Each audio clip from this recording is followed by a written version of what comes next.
Oh yeah, that makes sense. I'll throw in some volume for people. Yep. But we're still not truly ready to play. Gotta catch this one before it starts. There we go. Oh really? How lovely. How goddamn lovely. The written bot is not playing. Oh, never mind. It decided to play now.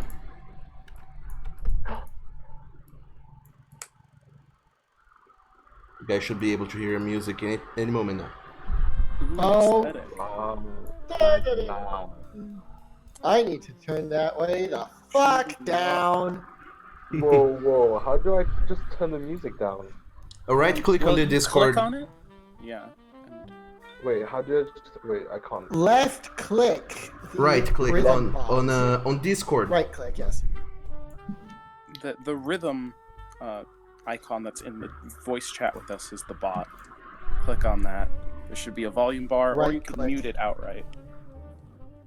It's a right click, by the way. Yeah. Wait. I'm on the app at the moment. Should I go on Yeah, you can do it on as the in, app. like the webpage? Come again? No, so Hello? Hello, what Hello. did you say? can you hear it? The music is too loud, and I'm on the app at the moment.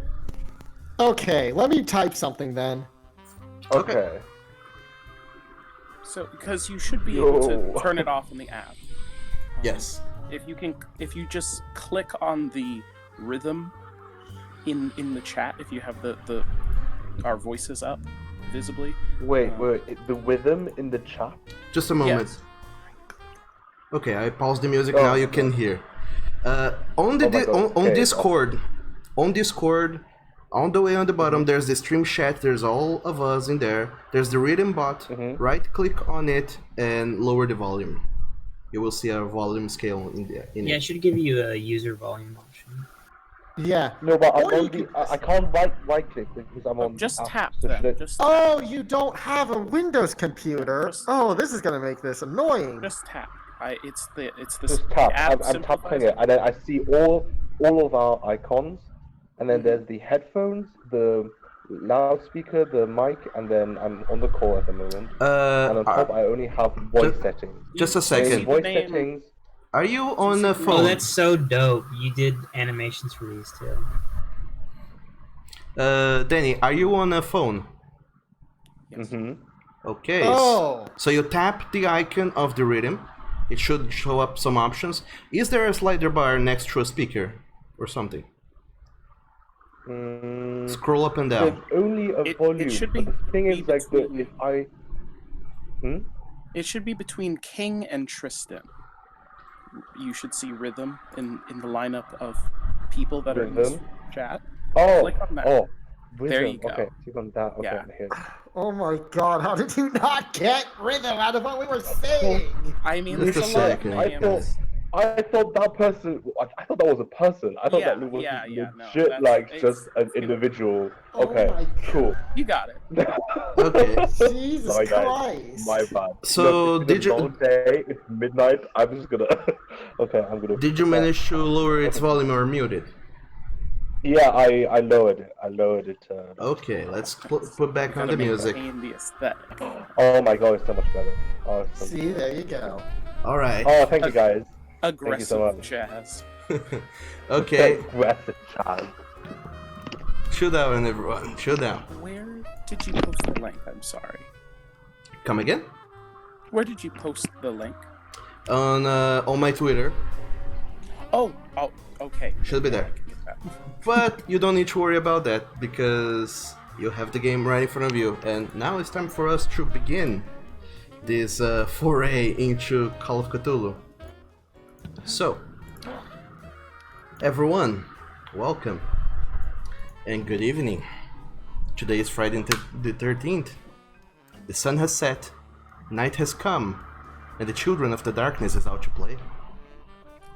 With me rather today, I have 5 actors that will be playing the role of investigators in 1925 London. And you have also me, Douglas, as your keeper of the arcane lore. So, friends, our story starts in the metropolitan city of London, in the Tate Gallery. It is a relatively new building, has been under a few repairs, constructions, and it has been housing quite a lot of contemporary art, some sculptures, some paintings, many things. However, tonight it is hosting, well, actually not tonight, it's still 5 in the afternoon. They are hosting a celebration party for two fellows that are recently taking in apparently a new position in a university somewhere. You hear the name Oxford being shouted out left and right. Regardless, you're not here for that. You are here to meet with your contact, Emmett Copeland. However, he is still not here, so you decide to wait for a little while, mingle a little bit, just overhear some conversations, maybe feeling a little bit out of place when all of these illustrious writers are just talking about anything. And eventually, you do see coming out of the corners a very elegant man, but you know that this elegance that he has betrays a very shrewd behavior. You recognize immediately Emmett Copeland. You know him as a historian and also as antiquarian, but some of you know him as a little bit more. He approaches all of you, waves a hand. So, friends, welcome. Thank you so very much for taking my invitation. I will cut short. The night, unfortunately, is not gonna last forever, and our opportunity is a limited one. So, you know me, I know you. You don't know one another, but introductions can be made along the way as we discuss the job that I have for you. And all of you do know that Mr. Copeland has a little bit of a sway over all of you, enough to ask for something to be done, and there's not much you can do about it. You can say no, you can always deny his request, but there is more going on, and you would like to see this through, not for his request itself, but for the reward that lies just beyond it. So, Mr. Copeland, as he approaches all of you, he points out to a late years woman, some 60-something years old woman that is not necessarily mingling with the other scholars here in the Tate Gallery, but she both looks out of place, but also not quite. As he points at her, he says, "So that is Mary Cholmondeley. She's a friend of mine, a colleague. We used to converse quite a lot and exchange letters. She used to live in the countryside, and she moved in London within the past few years. But something has disturbed me about her behavior. She became more introverted and less social. She was never really social to begin with, but even then, she retracted into a shell of some kind, and I wonder if there's something more sinister at play here." Before her change in behavior, she told me she had unearthed some letters, and she never really divulged with me the information, the contents of said letters, but she seemed very disturbed, and then, out of the blue, her disposition changed almost completely. Also, I realized that time is of the essence, but you need to know who you're working with for what you're gonna do. So, Mr. Rutherford here, and he points at Cornelius. Yes, my friend. Mr. Rutherford here is a lawyer coming from the Americas, and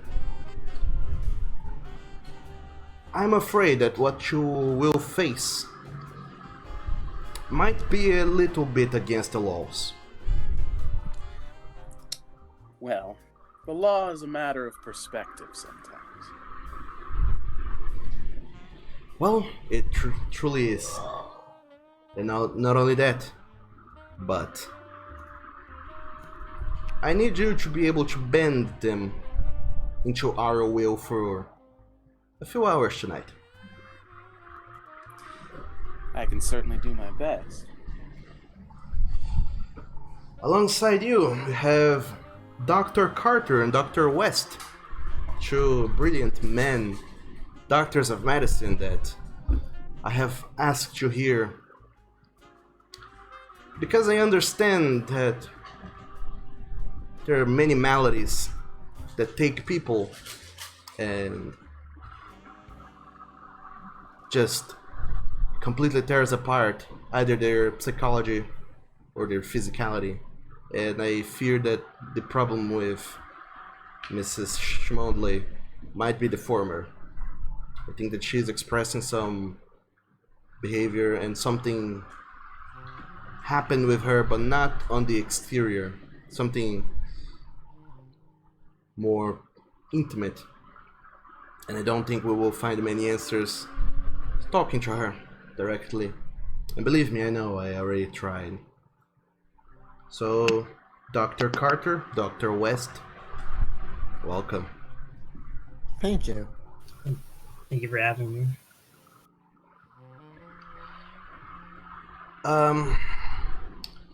Mr. Shepard here owes me a little bit of a favor, and like I said, in the case of needing to bend rules a little bit. Hello, everyone. I must say that I'm feeling a little bit lacking in the educational department to be able to work alongside such brilliant minds. But of course, sir, I'll assist in whatever way I can. And that is exactly why you're here. I am afraid that this job might need a little bit of physical prowess. And Well, sir, you need not look any farther for assistance. And I thank you kindly for your assistance. And lastly, Mr. Shu. He's our foreign correspondent. He's been here in town covering some news, and well, you need a little bit of press mind where you're going. You might need someone who can talk to people very well and convince people to look away as you possibly bend the law. Well, nice to meet you all. I hope I'll also be of assistance for this little adventure we'll be going together. Yeah. Well, enough with the pleasantries. I'm afraid that I will have to ask the five of you, gentlemen. And now, Mr. Copeland, he approaches all of you, kind of closing in the circle, and he starts speaking in a much lower voice. Mrs. Cholmondeley, she lives in Argyle Road. She said she unearthed documents in there, and I believe those documents might still be there. this is a very rare opportunity because she never leaves her house. And I need you to retrieve those documents for me. A little bit of... Well, I am no stranger to walking into a place that I am not supposed to be in, so this shall be interesting at the very least. Well, I suppose that all of you are going to be bringing very necessary skills to this endeavor. Some of us, at least. And I'm very afraid that I cannot give you much more information about really her state of mind and the circumstances surrounding her. I am afraid that my part to play in today's, well, little activity is playing the part of the play interference. I will try and keep her here for as long as I can while the five of you go over to her house and discover what is she hiding. Yes, sir, Mr. Copperland. Furthermore, If you keep your end of the bargain, certainly can happen. I know that this is a gigantic lack of decorum, maybe some lack of respect, but one thing that I found very odd is that despite becoming a gigantic introvert, Mary has still corresponded with me by letters. It has been through letters that I have managed to convince her to come tonight to celebrate some of our companions' new position in Oxford College. But one of these latest letters is troubling. It doesn't read very well. I feel like she's trying to pass a secret message, but I can't very well tell the message itself. I'm afraid it's hidden. And he pulls out of his blazer a folded letter, puts it into the hands of Mr. Rutherford, the lawyer. I'll look it over. All right. So, on the right hand side of the screen, there should be the journal where you were able to see your character sheet. Yes. Oh. Now there should be something new. There should be a handout folders, and you have a handout. All right. Dearest Mr. Copland, I understand your concern for me and my personal endeavors, but I need you to understand that I am fine. I need you to stop your talk of wanting to help me, for it and your preoccupation is and have been keeping bad humors in me. My personal life is no subject for you and yours, and we shall talk of that no more. These rascals. Okay. These letters I've found are nothing more than rubbish. Fuel for lousy penny dreadfuls and idle minds. The letters that have exchanged in the past are folly. I was using your help with my queries, and my own defeat I shall face. Whoever it belonged to left them behind because they were no use to them. No more, and neither is it for us. I ask again that you leave this matter to be. It has caused enough attrition between us already, as it is. Furthermore, Emmett, first name basis. There is also the matter of Mr. Tolkien and Mr. Lewis's new positions in Oxford. Regarding your invitation requesting my presence, celebrating their health and good luck, I can understand, but am baffled and found too cruel, shrewd, and weak. Your excuse that Mr. Tolkien and Mr. Lewis included me in the celebration of their new positions at Oxford is either a petty lie or showmanship of pity on their parts towards me, for we are not the closest nor the dearest of friends. I would not put it past you, using your influences, to push such a ruse and have me there, not for my presence, but for our own morbid curiosity and my situation. But despite that, I shall indulge you one last time. I am no longer the young woman I used to be when we first met, Mr. Copland. Tell me honestly, for my sake and my sister's. I know that my years are coming to an end. You are keeping me away from my work, and I hope that it is for a good reason and not just for some fancy from your past. Sincerely, Mary, last name I can't really read. Oh boy. You guys have some fancy names over on this side of the water. But You don't why are you say. showing me this again? Do you show that letter to your new companions, Mr. Rutherford? Oh, I read it to them. Yes, but do you show it to them in case they want to examine themselves? Oh.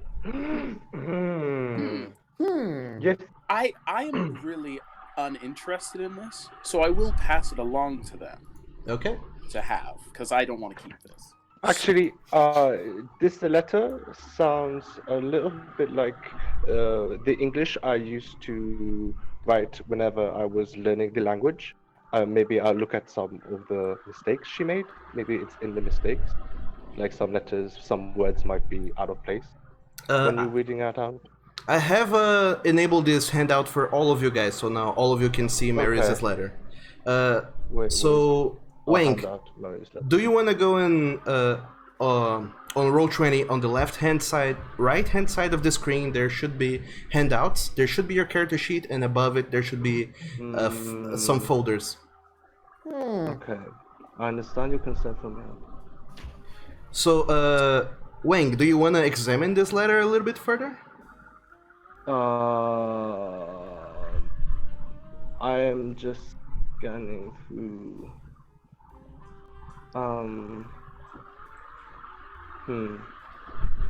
Maybe we should just go to the Oxford University.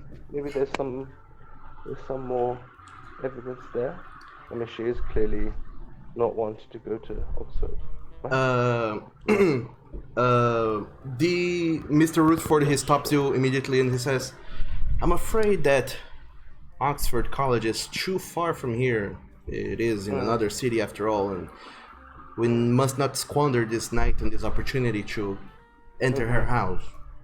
You are more than welcome to try it at your own leisure later, but tonight our focus should be her house."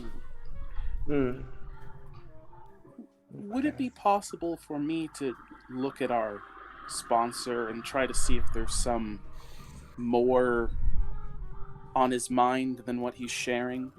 Because after reading this, it seems like they kind of had a bit of a personal relationship at some point. Sure, Rutherford, make a psychology roll. Okay. In your character sheet, in skills.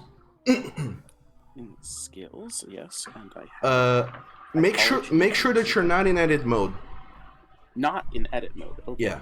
So Out now, of edit mode. yeah. Now click on your psychology skill. It is highlighted now. Okay. So now you can on the very middle there's a dice roller. On the very right side the dice there's roll. Okay. there's a dice. Psychology skill, regular. Yeah, you don't need to change anything. Just make the roll. So just the D20 button there. Yes. Does that make it happen? Can I make a psychology roll too? Sure, Dr. West. Go ahead. Oh shit! Cornelius, you really don't see much. Unfortunately, you don't live in London enough to go out with Mr. Copland enough to get a good sense of his personality. He has always been shrewd, so you always have this knowing sensation in the back of your mind that he's hiding something back. But it has always been there, and more often than not, you find that it's better to just let it rest. However, Herbert, you notice that he seems to be judging you in some way. He seems to be keeping something from you as he observes you with shrewd interest.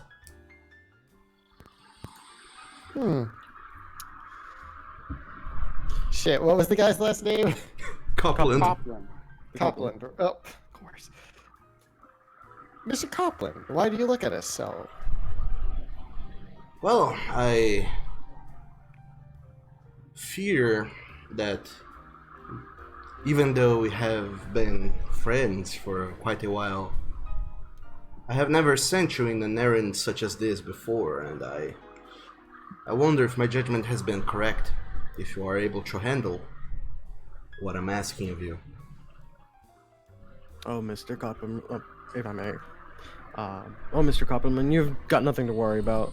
Although, if I might be a bit blunt, seems you and the Miss here, by any chance, are you more than just co-workers? I've never even once referred to you by your first name. She has been sort of a writing friend of mine. We have shared works and theories and ideas on several books she has been writing, as she also I consulted with her in many finds that I have made throughout my life. We were just friends, nothing more. Still, passion for writing sounds quite amazing. I could see why making sure she's in a good state of mind is so important to you. Yes. It also worries me that being the writer that she is, that she would compose such a letter to begin with. It does seem rather peculiar, doesn't it? It was an effort to read, that's for sure. Do any of you have any idea why she might have done this? Write a letter in such a way.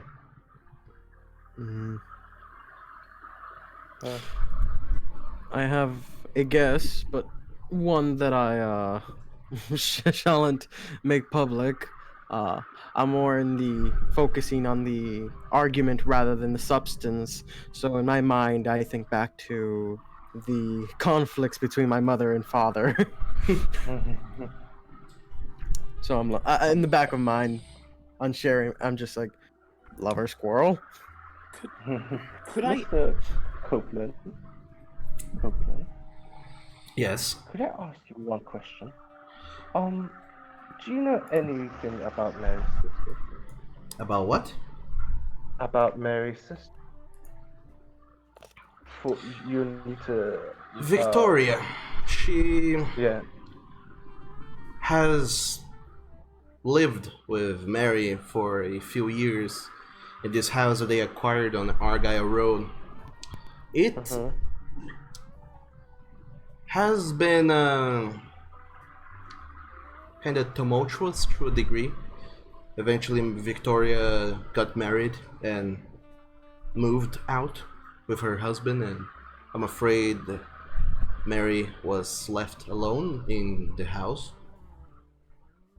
And why would she leave her sister after living with her? Well, I'm afraid that's too intimate a matter for me to have inquired with her. I know not the reasons for that. Certainly must have been at least a little hard living on oneself. I understand the house can feel a little bit empty after a short time. Regardless. Excuse me, pardon me. Being a person that works with words and their meanings and the implications of them, is there a role that I could do to try and see if there's some kind of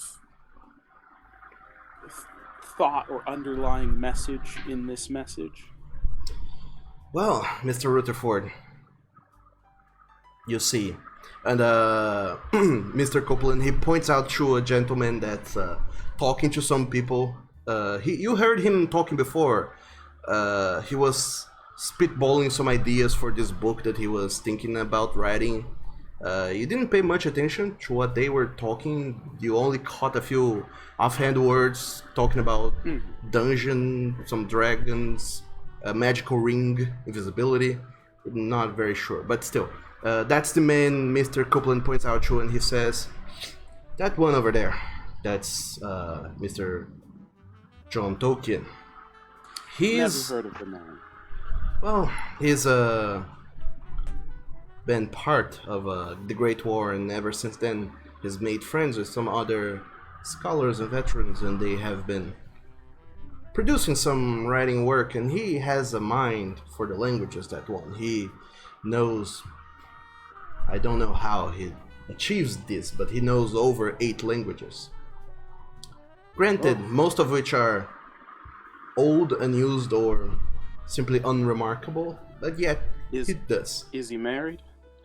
I don't know.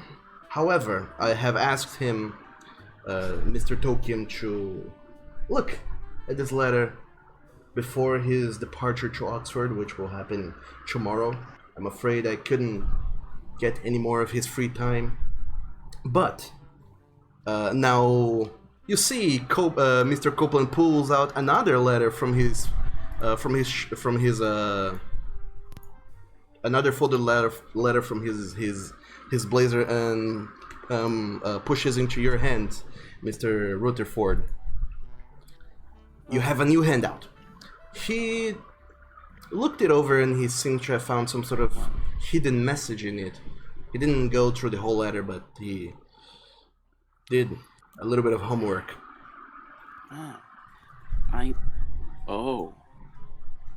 You see a more serious face on Rutherford. Oh my. I need your help. It is keeping me. Is you, we, that. So it's a cipher. After the 17th word, read 1 word and skip 3. I show this to everyone else. Okay, so There really is something going on here. Mr. Copeland, you shared this letter around it, so everyone else has the chance to look at it. You all see that it is indeed apparently some copy that Copeland made. He typed this out, showed to Tolkien. Tolkien did some look over it, made a lot of scribbled notes, and then he annotated a few things here and there. And finally you have the letter in your hands.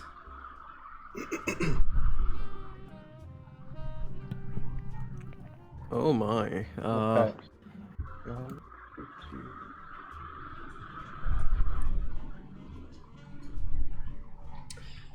I'm afraid I... that he did not finish breaking the whole cipher, and there must be more to learn in this letter, but regardless, like I said, time is short and we need to get this done. As he pulls out his watch, you see this expression on his face. It says, that's half an hour we have already spent. I hope you'll spend the rest of your hours wisely. Now, Mr. Copeland, he just approaches all of you, pushes a few pounds into into Dr. West's hand.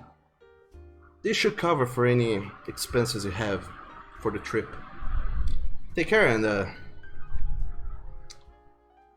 be safe. And Mr. Copeland nods, takes a very short bow, turns around and walks away to join the rest of the celebration. Right. So is that $2 in addition to the spending level I have already on the character sheet? No, you just throw that in cash. Okay. I believe. All right. Yes. Did All the right. rest of you notice that she wrote, "It is keeping me," not "he is keeping me" or "she is"? Yes, I did. Oh my god. It does not sound Yeah. like something natural that would have been referred to as it. I would advise caution if we decide to go over there. I don't. Something about this doesn't seem right, and I'm not one for the unexplained. But I suppose we need to do what we need to do.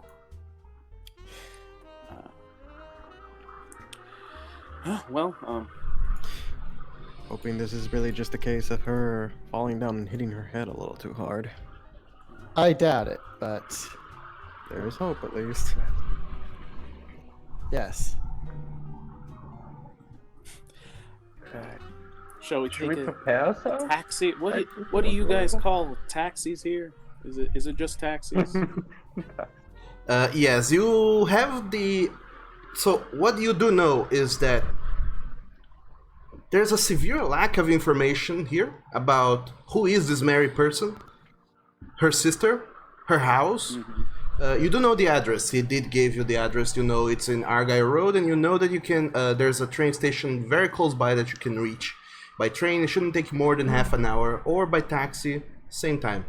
However, you do know that you can go to some other buildings in the city to try and figure out a little bit more.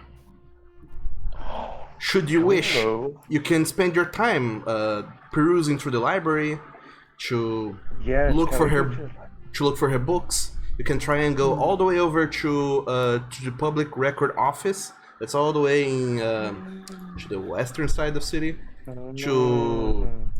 That's gonna be too long. Maybe an hour and a little bit more. I say we I have a split question the about the group. letters. Yes. Let us split our party.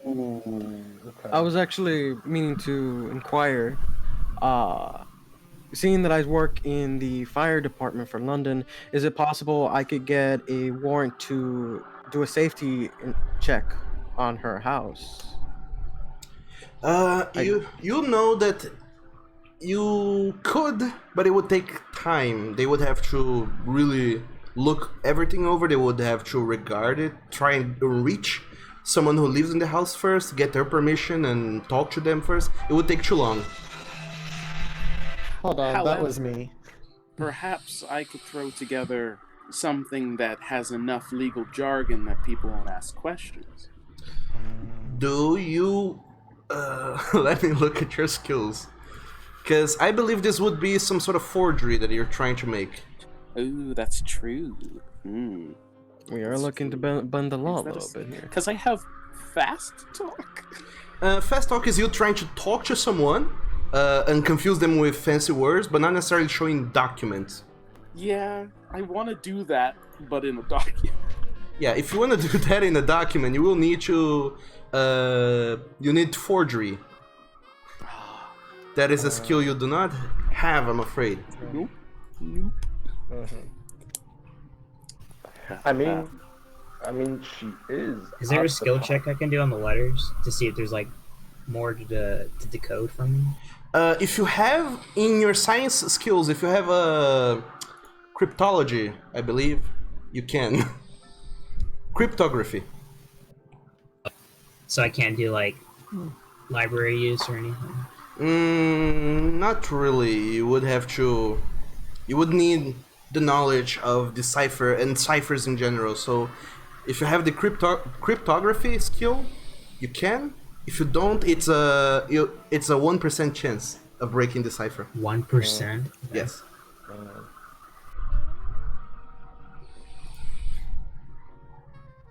Regardless, it will take time to do that, and you are a little bit pressed for time.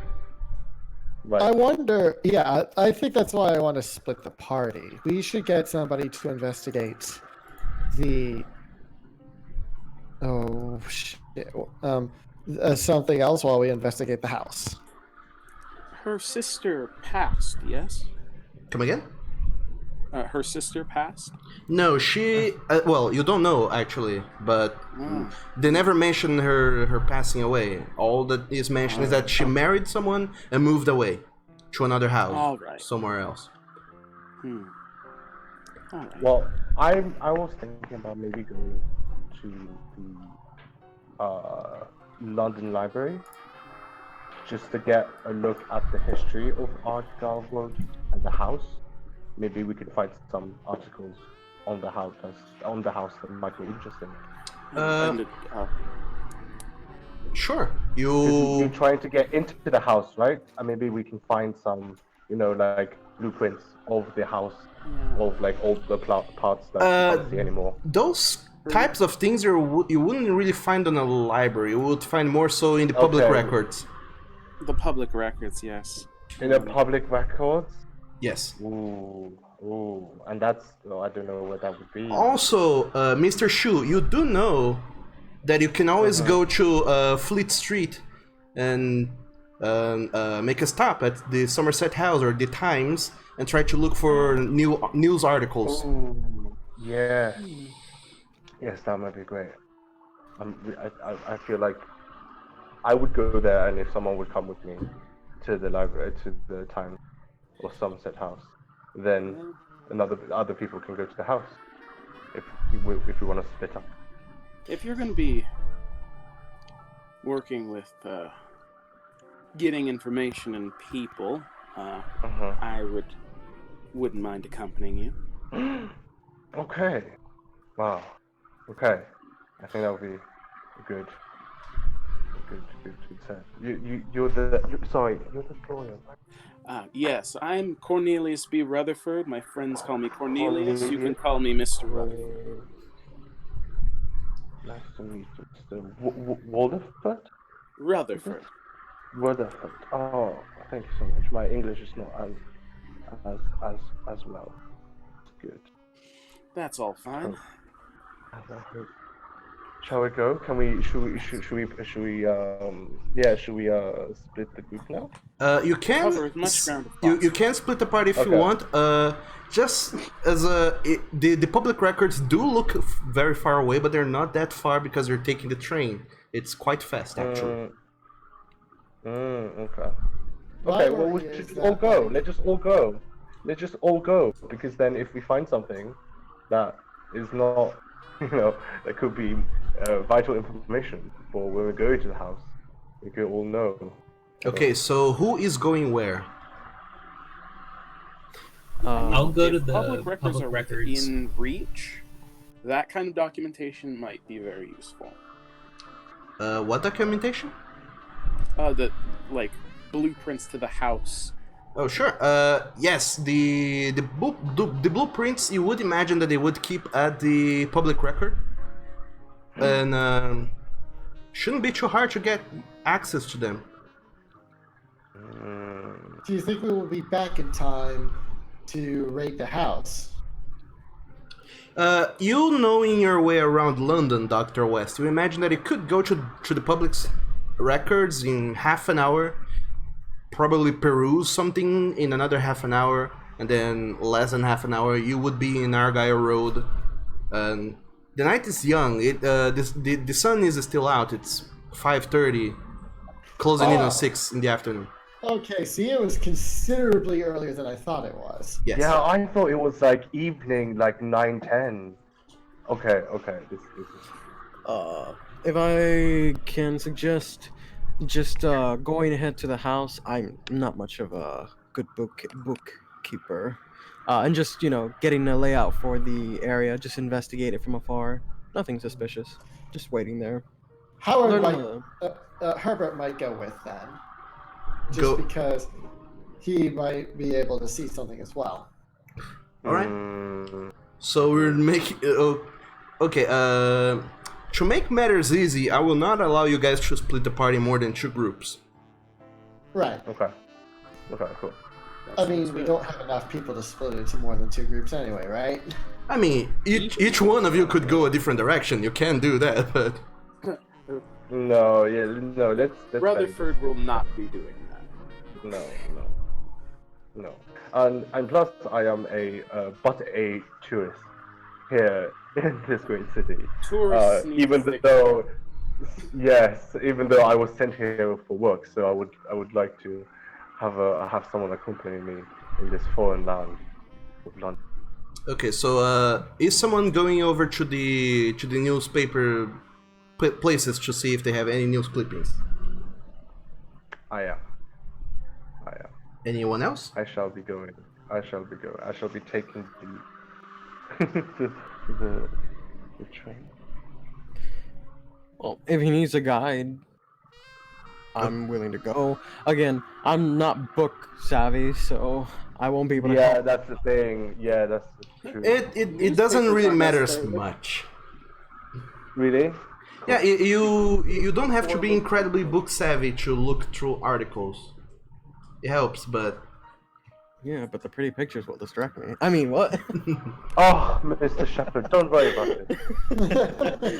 Don't you worry about it. I am pretty much distracted by pictures all the time. Show me so the nice. is anyone going to the public records? I believe I can go. I was. Okay, so Rutherford, Carter, you guys are going to the public records. West, which one of the two parties do you want to go with? I'm going whoever's going into the house. Nobody's going to the house. Oh, Oh, wait, no, wait. I mean, unless you don't want to go to the news and the three of you go into the house, you can do that. Oh, okay. Are we only Oh, going to have a okay, in that look? case, I'll probably go to the public records office then. Yeah. Okay. So the three of you, Rutherford, Carter, and West, you guys are going to the public records, and Shepard and Shu, you guys are going to the newspapers, just to make matters easy and not take too long deciding where Yes. everyone is going. And Great. where do you plan to rendezvous? At the house. At the house. Okay. Shall we Rendezvous at the house? near the Yeah, house. that's Yes. Probably the best idea. Okay. Yeah, that would be Because the we best all idea. know where that is, Yes. and we need to get there as quickly as possible. Okay. Okay, that's the plan. That's super. Fair enough. So, the group splits. Never a good idea in a horror setting, but sure, you did it anyway. But it is exactly what It's every horror the best story idea. does. Yeah. Watch the Asian guy die first. So, Not allowed. Fuck! well, on that note, it takes you guys some time to. Jesus Christ! It takes you guys some time to Shepard and Shu to get to Fleet Street and on the offices of the Times and the Somerset House. It doesn't take too long, as it happens. However, the three of you do see you're getting over to Cassington, where Argyle Road is, and then you pass over that borough, and you keep on going on your way to the public records in Richmond. So while you are on your way, Shepard and Shu, the two of you do arrive at the hell is it called? The Somerset House, big publication house in London. Unfortunately, Shu, the Times, they are very, very, very picky with their writers, and they never really paid much attention to you. But the Somerset House, they're a little bit more humble and a little bit more integrational, and you know people in there enough to get some things going. So. You do arrive at the presses. So you do know someone there, Shu. You do. You go through the doors, look around, and you do find your contact in the Somerset House. Tommy Barrett is one of the editors in there who's working, almost finishing with the evening publication because. Sorry, what's his name again? Tommy Barrett. Tommy? Yes, Tommy. Thomas, actually, but okay. you know him as Tommy. Everyone knows him as Tommy. Okay. Unlike all other publications that publish early in the morning, the Somerset House publishes in the evening, so they're just getting ready for another publication, and he's overwatching things as he sees you coming in, and he's like, "Hello, Shu. Glad to see you here." Tommy, how are you doing? I haven't heard from you in how many years since the war? It's been a while. So, what brings you back to London? Say, I think we should rather talk business over a drink, but now this is more of a private, let's say, meeting. I have a favor to ask you, Tommy.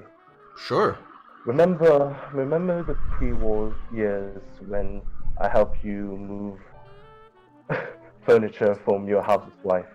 I do remember. It was everything broken. Yeah. Oh fire. gosh, we passed this road. What was it called? Argyle Road? Did we not? Tell me. I believe so. Yeah. Why? Yes. Well, I have a very nice man who is willing to help me and us get more. What do you call it? Not viewers. I'm thinking about 2000. Readers for the Somerset. For the Somerset. Oh my God, where was it? Somerset House. Well, you do know that we aren't big publishers in there. The posh people are not very keen on the late evening reading, but sure. A friend, a favor for a friend. What do you need? Just let me know. I would like to ask you for articles on Argyle Road. Articles? Yeah. Sure. This year, last few years, how long are you pretending to go? It can take a while, buddy. I would like wait, the Victoria. When did Victoria move again, Mr. Shepherd? Do you remember, Mr. Shepherd? They never told you when Mary moved into Argyle Road. From what Mr. Copeland told you, it was not too long ago. It was after the war. It was after the war. It was not too long after the war. Well, just a couple of years. Okay. I'll have to keep an eye here on publication things. So, Jerry, help this gentleman here, a friend of mine. And you see this young boy just coming up. He has very greasy hands. Apparently, he works in the machinery on the presses, and he just shows up and says, "Okay, the articles, Governor. Follow me, please." Guys? Hello? Yes? Hello? Oh no. What's happened? What happened? Can you hear us? Hello? Her? Hello? I can hear you. We are talking and we can hear you. Oh, but he can't hear us. Perhaps. I can hear Hello? you. I can hear you. Now? Who are we talking to now? Someone go and send a message to him. Hello?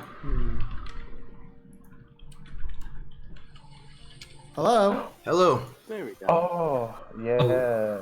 Okay, yeah, that was. Her, can you hear? Okay, yeah. For some reason, I heard nothing from you guys for like a minute. Oh boy. Oh my lord. Anyway, Mr. Shu and Mr. Shepard, the both of you are led down into the quote-unquote morgue, where they keep old newspaper clippings from previous editions of the Somerset that they don't have a use for, but they keep on the records in case they need to double-check on previous articles that they have made, in case something changes or something weird happens. There are... Can I do a spot hidden check at one point? Come again? In this? Can I do a spot hidden, like, skill? I don't know. You have been inside printing houses before. There's nothing hidden to find. And, in the thing. Okay. And Jerry, the little boy, he's already guiding you through articles. He okay. He fetches you a few ones that is from Argyle Road, and there's Okay. There's only 2 articles, kind of weird articles. One of them is about Mary herself. I will show them to the both of you. Danny and Brim. It is an article about Mary. You have this now in your handouts, the 2 of you. I will read it out for you. Local writer persecuted for blasphemy for newly released film. September 1918. One British writer, Mary Cholmondeley, has published a literary work criticizing the Catholic Church and highlighting the suffrage of simpler women. Despite being deemed immoral and highly disparaged by the church, the novel has been transported into film for audiences in Great Britain. We shall expect to see Charles Aubrey Smith, an ex-cricket player who recently launched into acting, performing alongside Mary Dibley and Gerald Ames, both starring in the drama The Folly of Desire, set in the South African country. And that's the end of the article. And there's also a small picture of Mary Cholmondeley. She looks like the same woman you have seen in the celebration. However, still being in her 60s, she looks a little bit younger in this photo. And then there's another photo of the movie actors of Charlie Aubrey Smith, Mary Dibley, and Gerald Ames.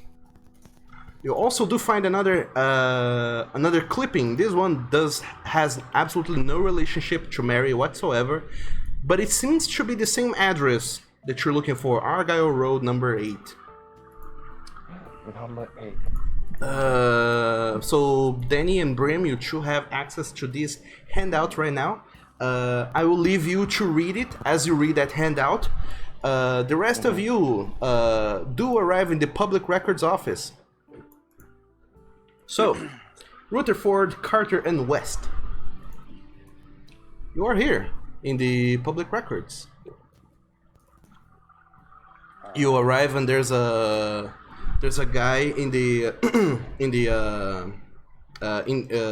the reception desk that looks very bored and seems to be looking over to the clock, just counting the minutes before it's time for him to leave at 6:30. And he notices you coming in and says, hello. Can I be of assistance? I certainly hope so. We are in need of some documentation. And I gesture at the 2 doctors with me. We, the 3 of us. We are trying to find the blueprints to a certain house that I'm currently forgetting the name of.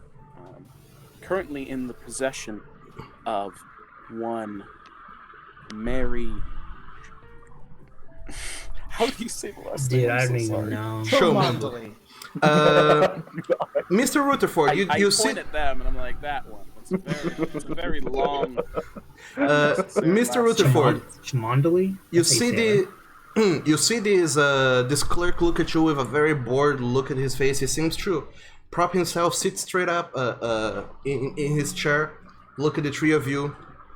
I would like you to go ahead and make an appearance check or a credit rating check. As he takes a closer eye at you to see what kind of person you are. Credit rating? Okay, sure. Appearance or credit rating, whichever one you prefer. My appearance is much better than my credit rating. Damn it. Oh, just... Two away! Motherfuck. So I click on appearance. Yes, and then in the middle there is the dice roller. It should say appearance on the left. From psychology. Here, let me refresh it so that it doesn't. No, you just click on the skill you want. Should work. Also, Carter, if you want to roll for that as well, either appearance or credit rating, feel free to. Where is appearance again? I'm just appearance. Skills at the very top of the sheet. Yeah, appearance is an attribute at the very top. Credit rating is a skill. I'm big brain. Okay, hold on. I just... Can we try again on credit rating if we really feel it? If you no, you already tried with your appearance. That's God that. damn it! Okay. So what do I roll for it? Either appearance or credit rating, whichever one you prefer. And it's the D12, right? No. There's yes. Use the dice roller in the center of the sheet. Yes. Oh, I see it. And I do see that, but it is. Oh some my reason god, we not. all failed. What? Well, I rolled. Yeah, you I rolled the wrong one. psychology because it won't switch over. Are you in edit mode? I am. Toggle off edit not mode. in edit mode. Here, I will. Click. I want to toggle it out. Click on the skill credit rating or appearance. I'd like to do it here. Oh my gosh, we all. Change. Please change. It's not changing for you. No. Which one do you want to check? Appearance. Okay. Because that's 70 for me. Okay, I clicked that. Did it change for you? Thank you. Yes, it did. Okay, there you go. All right. How? No. This clerk is Bruh. so. You guys, quick. This guy, at first, he doesn't seem impressed with any of you. Your display of appearance, good looks, and blings in your fancy clothes and your brushed hair doesn't seem to impress him at first. Nah, he's a hater, bro. However, you can spend luck to make those rolls succeed instead. The way that spending luck works is you can spend 1 point of luck for each point you want to increase or decrease your roll for a skill. So, West, you can spend 2 points of luck to bring your 57 to a 55. Okay, yeah, I think I'm gonna do that then. That would be the best I'm very tempted to option do. because the rest of us are Right. just too Only far one off. of you That's need the to. Only one of you need to succeed. Oh, only My, one of us. my alternative was going to be to intimidate him with legal. Well, I'm gonna use 2 luck to lower my roll to the 55 required. Yeah, no, that Yeah. sounds like Yeah, a great that's move. probably. Also, you're incredibly unlucky, What? So far. West. Yeah. You have the lowest luck of everyone. Wait, what's his luck? Very low. Anyway, It's 13 now. Bruh. so, for whatever reason, as he goes about everyone, and you do take a step forward, Herbert West. This clerk, he takes another look at you, and you see this glimpse at his face. You don't know why exactly, but he seems to recognize something in you and says, "Oh, sure. Okay. Document for Argyle Road. What documents do you need? Will you be requiring tonight?" So then I turn to my investigators and I'm just like, remind me which documents we need again? The blueprints for. Blueprints Yes. and ledgers, maybe? Purchases that have been made? Blueprints and ledgers for the house that Mary Chomandali lives in. Okay. Sure. Just a moment. I'll fetch it for you. It takes a little bit of time, not too much time, but he does fetch you some records. There's 3 records that he brings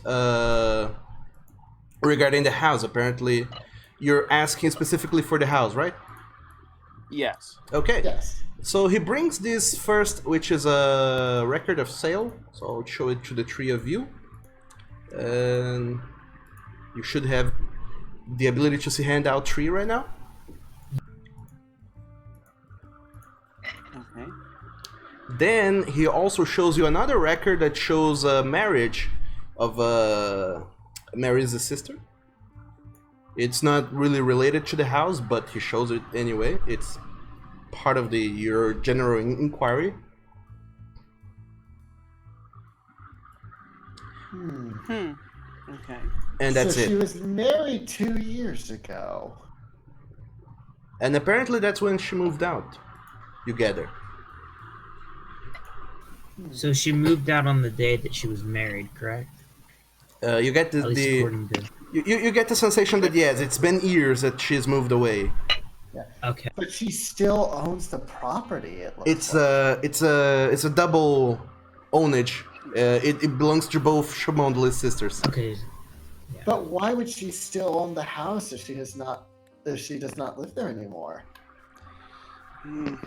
Well, clearly this husband isn't very financially sound of mind, because if this was me, I would have taken ownership. But that's neither here nor there. Seems that the previous owner had a dubious past. Perhaps we should look into him? We don't really The man is still there. We can request records on Howard Vaughn, right?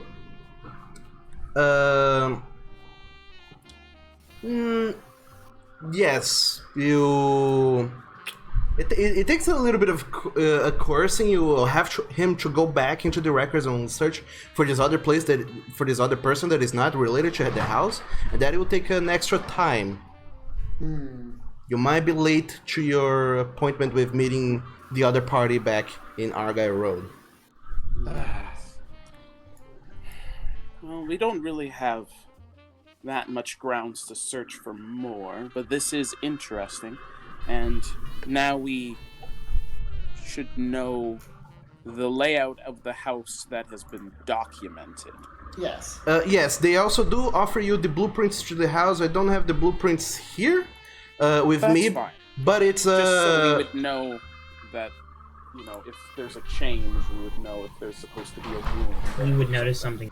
What you do know about the house is that it has a backyard that is accessible. However, all other houses in the block share kind of a backyard. There's fences, but still you need to go several houses to one side or the other because her house is kind of in the middle of the block to go over to a side access that you can walk back out of the house through the backyard. There's also 5 floors. There's the ground floor. There's a ground floor. There's a basement, an underground floor, and there's 3 floors upwards. So there's the ground floor, 3 floors above, and then 1 below. So it's 4 stories. Yeah. Also, the access to the backyard is through the basement floor. However, the ground floor is the one on the street on Argyle Road itself. But looking at this house layout, there's nothing strange about how the house is built. I mean, not really. Like there isn't an off chamber off of the basement that would bring up question. Not anything out of the ordinary. You do see that there's the basement. There's 2 rooms. Apparently, they have been labeled as a storage and utility. And on the ground floor above, the kind of overhanging the backyard, there seems to be a study of sorts. Okay, as long as it's unremarkable.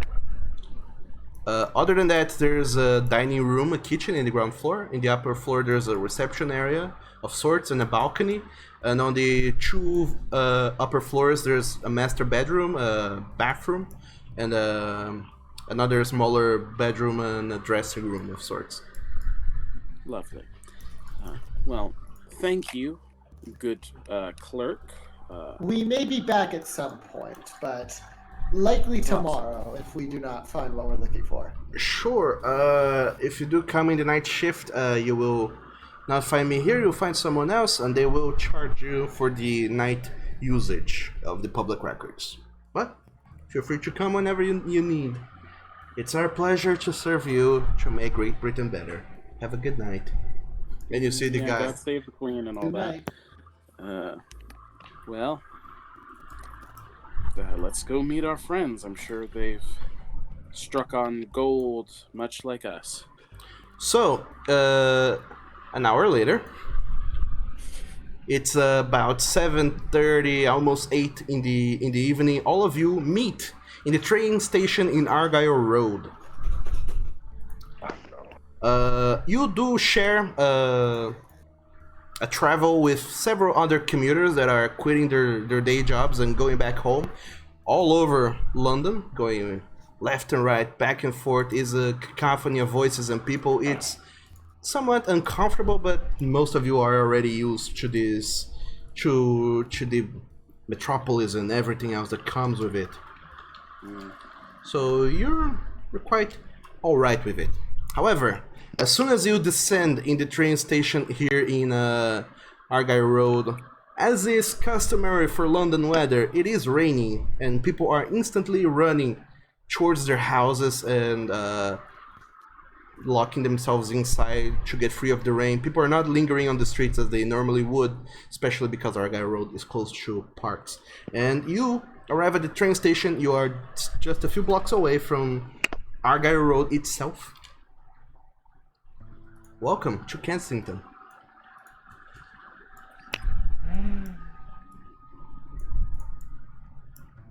Well, isn't this just lovely? So, where are you going? Well, I believe we were wanting to begin our investigation of the house. Okay. So, you all descend from the train station. Even though it's raining, you pull up your coats as best as you can to shelter yourselves from the rain, and run or walk, however you prefer, just a few blocks away into Argyle Road itself. And there you are. You see this row of houses, all built in this Victorian style. And it is nice. Yeah, it is nighttime now. It's dark. There's a few street lamps that have light on. Especially here, this is a very posh neighborhood. This is a very posh borough. There's a lot of light to go, but the rain is keeping the street very clear. Nobody's walking around, and it's dark because it's nighttime. However, you do see this row of white houses, about 15 houses identical to one another in every possible way, front and back. However, all of you meet in here and you are in the street. The house is just a few more houses down the road. However, if you have any information you would like to share with one another, now that the two parties have met, now's the time. I offer the documents that we've collected, see if they can derive any more information from it. Okay. Can we do the same? Can we Sure. also just exchange our handout? Sure, so everyone now shares the clippings that you have. Everything that you uncovered at the presses, previous news clippings, and everything that you uncovered at the public records regarding the house and Mary's sister, Victoria. Yeah. There's nothing remarkable enough to keep out of their hands.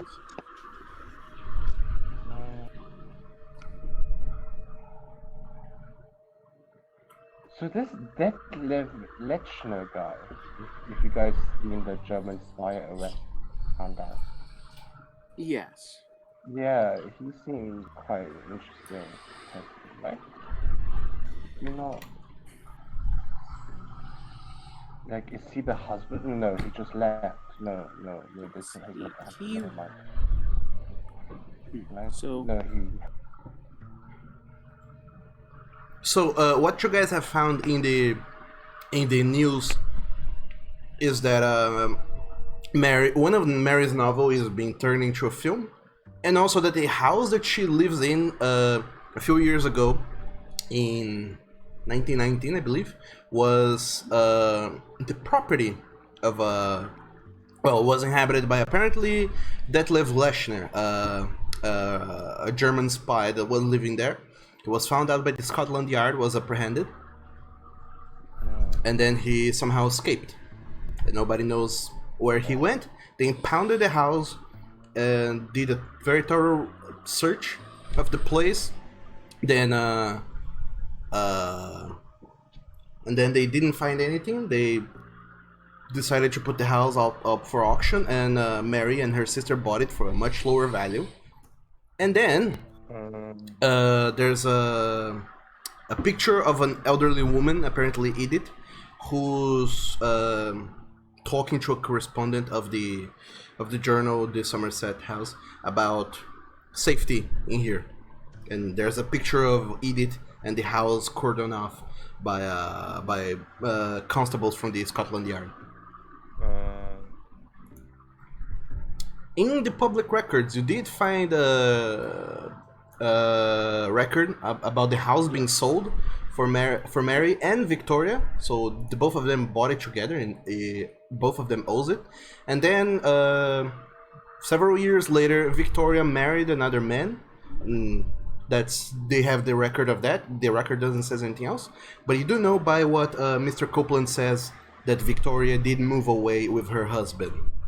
Theoretically, she still owns the house, but she doesn't live there anymore. Only Mary lives in it now, according to what you know.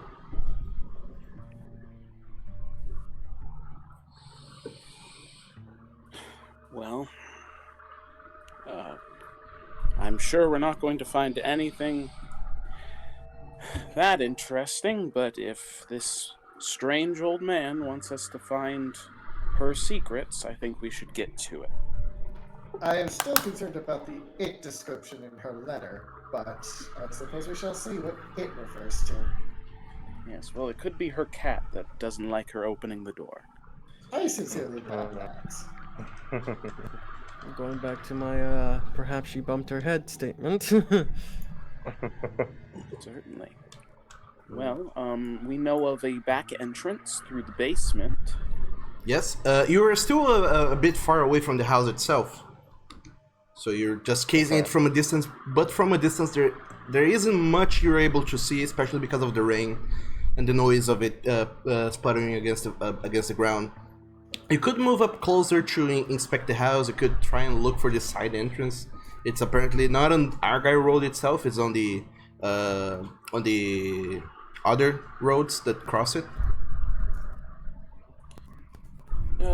Yeah, I don't think that our band looks too terribly out of place. We can casually stroll by and see what we can gather that way. Sure. So you're passing in front of the house? That's what I intend to do.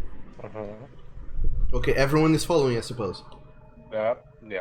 Okay. Yeah.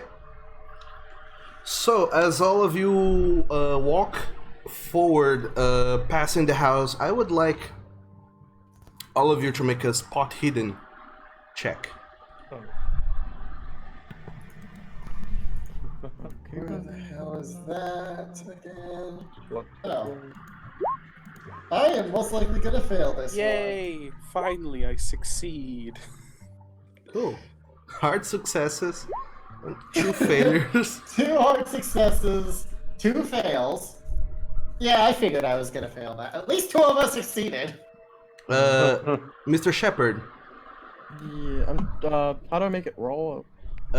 get out of... Select the attribute, then go select the attribute or skill, then click on the D20 on the dice roller. But there you go. Just found it. So, Nice. all of you do notice something. So, doctors of medicine. Wait, not me, because I can't see this thing. Doctors of medicine, Carter and West. As you're walking down the road, it's very hard to look up because of the rain coming down on your faces, so you try to cover your face with your hand, and as you look around, the house seems very bland, just like all the other 15 in the road. There's not much about it, but as you look down the road, you do see there appears to be one house with an open window and elderly lady at the window that just seems to be kind of watching the road as she looks down to apparently look at something, but then she looks up again. You do recognize her even from this distance. She looks identical to the photo of the newspaper clipping. This is Edith. You instantly recognize her. Lawrence, Shu, and Cornelius. The 3 of you, as you manage to shield your eyes and look through this house, paying as much attention as you can, looking up, you do see on the very top floor what appears to be a little flickering of light. You try to shield your eyes a little bit better and pay attention, and you do see coming to the window a silhouette that looks odd. It looks much too tall, and you're not sure, but it seems to have horns. And you blink for 1 second, you shake your head and look back up again, thinking that maybe you got some rain droplets in your eye, and when you look again, the silhouette is gone. I would like the three of you to make a sanity check. No, thank you. No! Oh How do I dear! do that? How do I do that? Wait, how do I do that? What's You my have a sanity score. Okay, I just click on sanity and then I check. Yes. Okay. Okay. Oh, Shit, did I... you're taking sanity damage. So, Shu and Cornelius, you shake your head, you look back up, and you think it might be the rain, it might be Shepherd's talk, she hitting her head, and you think, yeah, maybe she has her hand up on her head and is trying to take better care of herself. But then you think, wait, Mary's not here. Someone's here. Who is it? And you get this knowing sense in the back of your mind that there's someone else there. Lawrence, you, however, get the sense that you have seen something that you should not have seen. You do lose 1d2 sanity, so let me roll that for you. You lose... did it roll? Where is it? You lose 1 sanity point. Oh, that's not that bad. For now. For now. Oh, Mr. Shepherd. We mentioned she had a cat, right? Did that cat by any chance have a pair of horns? Don't be so ridiculous. You're right. Must have. Maybe I just didn't get a good enough sleep. Don't you worry, Mr. Shepherd. Here. I take out a little piece of wet cloth and I tear it up and tie it around your arm. In China, this is good luck and to ward off bad spirits. Which is actually true, by the way. Oh, wow. Yeah. Thank you so much, So, Mr. Shu. You're welcome. You're welcome. Yes. All of this talk of superstition is boring me. So, Mr. Rutherford, what do you decide to do next? Well, You... it's kind of not good if someone's in the house that we're wanting to enter. Yeah, you have seen something moving in the house and there's lights on. You imagine that someone is there, but it... Yeah, I decided someone's home. A normal kind of thing is home. Yeah, you're not entirely sure of who could be at home. Maybe Mary's sister or her brother-in-law. However, you do know that there's someone home. You can go knock on the door. You can try to go in by the side. There's a lady that seems to be watching everything from the end of the road.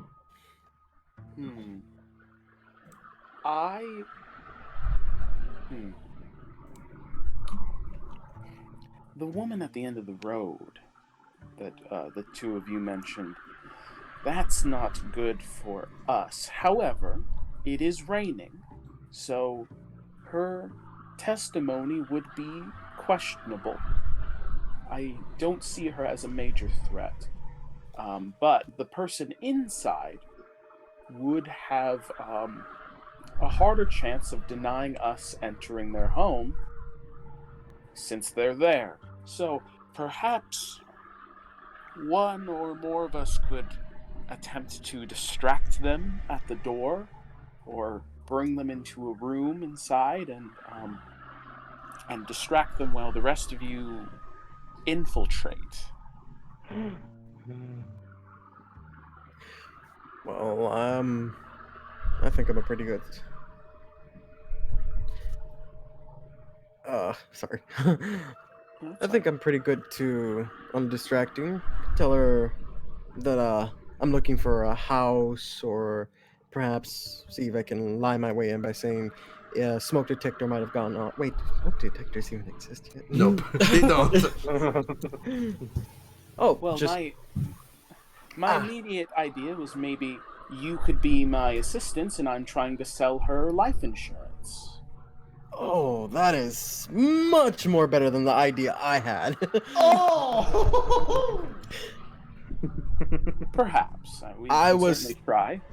I was thinking like maybe we could open up a lemonade stand and trick them out here, sell them some lemonade. Oh, it's raining, of course. It is raining. It's not exactly the best weather for lemonade, but I do like your creativity. Thank you. My mom said the same thing. Nice. Well, what do the rest of you think of that? That would leave the rest of you to be the infiltrators.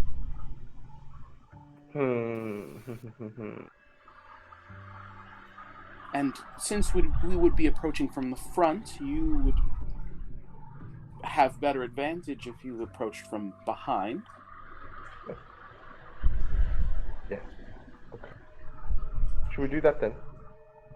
You guys go and try and sell an old woman life insurance.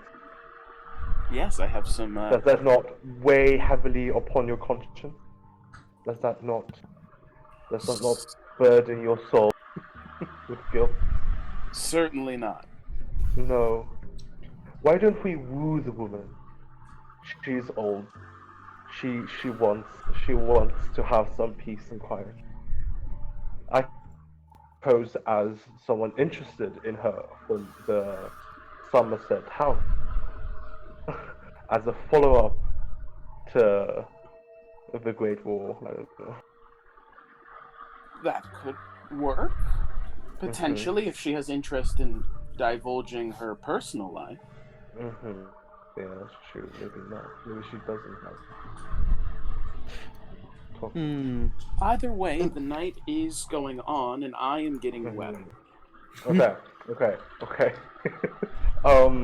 Actually, who's gonna infiltrate? Who likes infiltrating? I mean, Herbert is usually into an infiltration or two. He may have experience with it. A B and Yes. man. A little bit, yeah. Okay. So perhaps I could go in wait first. for the others. Darren, what did you say? I was saying I could go in first if we're sneaking in. All right. So the doctors of medicine and the journalist are infiltrating, while the lawyer and the firefighter are in the front door, right? Yep. Okay. This is Okay, what cool. we're trying. Yes, this is. Look at us die at this point. I Okay. believe in you. So, Okay. Rutherford and Shepard, the two of you try as best as you can to shield yourself from the rain as you cross the road. Not a very long road, but anyway, you cross it, go to the other sidewalk, and stop in front of the door. And you wait for just a moment to give your associates time enough to abscond around the corner and try to gain an entrance through the backside. So I would like Darren Carter, Herbert West, and Wang Shu to make a stealth check.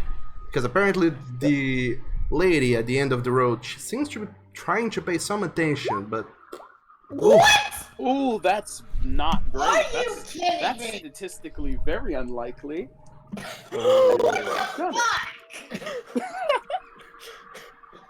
I swear, guys, it is it. Oh my god. And then that's the polar opposite.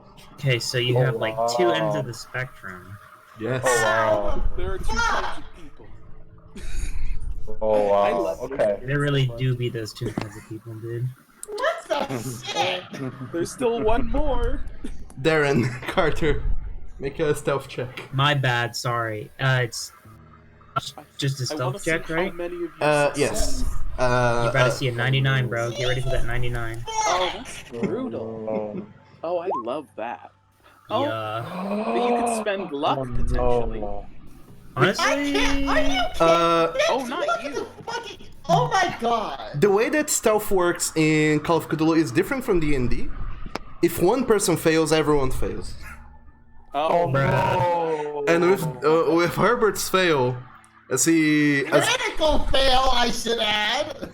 as all three of you try to walk down the road to try and find a way to go around the house. That's a brown moment. Dude. looking the most suspicious anyone's ever looked. For whatever reason, I don't know what comes over your heads, but instead of going the long way to the back road, you decide to go the shorter way right in front of the house of the woman that's watching the street. And as Don't mind us, ma'am. And as you're trying to walk past, Actually say that. That'd be hilarious. As you walk past, trying your best, the old woman, she just notices you and says, "Oh dearie, come inside. It's raining too much outside. What are you doing out there in that rain?" Just gonna eat. I'm meow. Nice. Meow. I was literally thinking those are some really noisy cats. Oh, Meow, God. meow, She's- meow, and then we continue sneaking to the back. She sees you. She We clearly keep sees going you. anyways. Oh shit! Okay, fuck. There's just no way you can okay. hide. There's no way you can hide. Oh, okay. She stands on her windowsill, and there's nothing covering you from her window to where you are in the road. She sees you clearly, and then she looks over to the other side, and she does see Rutherford and Shepard at the door. The only 5 persons in the street. She notices you all. What do you wish to do? Well, Okay. I'm ignoring her because I'm not with them. I Okay. have business to attend to. Oh Selling wow. Oh wow. Yeah. Say that to Asian dude. That's a bit racist. I'm kidding. I'm Nice. kidding. I'm kidding. I'm kidding. I'm kidding. I'm kidding. I know. I'm kidding. So, I'm Carter, West, and Shu, what do the 3 of you do? Fast talk. Is that? Can I do a fast talk check? Can I like persuade her? Did she say to come in? Can I persuade her? To, Sure. She seems to be. At first she seems to be concerned that you guys are trying to. She seems concerned that you guys are outside in this very heavy rain, and she just comes over to the window and says, "Why are you standing there in the rain? You're gonna get a cold. Come here under the awning. Get some shelter from this horrible rain. Yes. Get inside. I'll prepare you something warm." Oh yes, Madam Hall. Yes, I would love to accept your invitation. This dreadful English rain is really putting a gloom So on Nice. my holiday. this woman that you do recognize to be Edith Hall, she seems to put something down. You get the sense that it was a book that she was reading. She puts it down on her windowsill, or rather on the desk on the inside. She goes over. Takes her a little while to walk around inside her house. She go to the front door, open it up, unlocks it, opens it up, and then pulls open the door and says, come in, get some shelter from this rain. Your friends there, the 2 of them over there, do they need shelter too?" Yes. Oh yes, Madam Hall. They're just a bit shy, you see. I don't know. So the 3 of you, now alongside with Edith, starts calling out to Shepard and Rutherford on the other side of the road. The four of you beckoning them to come in and get some shelter from the rain. Oh boy, I sure would like to start knocking on this door. Will you? Oh, not me. I mean, they've been caught. We have to keep the con going. But I'm going to hope that 2 doctors and a reporter are able to socially defeat an old woman on their own. Yeah, Killer boomer, bro. totally. I am a little bit confident that they are able to get themselves out of this scenario. All right. And that so I'm going to knock on this door. So before Wait, you're knocking on the door of the house we're trying to get in, right? Yes. so Okay, cool. Just make it. Rutherford, before you do that, Shepard, are you alongside Rutherford, or are you going out with the rest of the group to the other house? I will likely stay with Rutherford. Sure. Yay. I have a bodyguard. I won't die. So the 2 of you Because I then won't- Oh, sorry. stay on the door, and you see eat it alongside the doctors and Shu waving at you, beckoning you to come inside. You just frown at them, shake your head, turn back to the door, and knock on it. Rutherford and Shepard, you do hear from inside some noise. Apparently, footsteps. Very faint and very far, hard to hear through the rain, but it seems someone on the very upper floors are starting to take notice and come down. This house is... well, it was ransacked after the Scotland Yard has been here, so the whole house creaks quite a lot. And while that person is coming down, Darren Carter, Herbert West, and Wang Shu, the three of you, go inside. Old woman. Go inside with the old woman Edith Hall as she invites you for tea. So Can I just comment to Rutherford as I'm working in the creaking? It's like, that's never a good sign. The house is creaking. Weird. So, Nice. Darren Carter, Herbert West, Wang Shu, as you go inside, you're damp, you're completely wet, you're not in the best of states, as it happens. And as you come inside, this lady, Edith Hall, she looks at all of you and says, "Oh my lordy, you look dreadful, dearies. Just a moment, I'll put some tea on to make. Feel free to wait and take off your clothes if you need, your jackets, and put them to dry by the window, and I'll be right back with some tea." And you see this old raggedy woman kind of start walking very slowly towards the kitchen. You are in a corridor. At the very end, you do see a staircase going up, and she seems to walk all the way down the corridor. And as she gets close to the staircase, she turns left and seems to enter in a room. She opens the door. You get the sense that might be the kitchen. Okay. I take off my coat and my shoes, and I walk towards the kitchen and ask Madam Hall, excuse me, Madam. Okay, so Shu, before you do that. Yes. Before you do that, as you start following her towards the kitchen, I would like you to make a listen roll. Listen? Yes. Where's my? I can't. All three of us, right? Oh, here, No. Just whoever is going towards the kitchen. Okay. I'll go then too. Okay. Okay. Yes. Come. It's in language skills, like under language skills. That area. So listen, check. Okay. You can do it. Okay. Oh, okay. neither of you can do it. Oh no, we all. Well, I'm not rolling because I'm not. Epic. So West, you're staying by the door?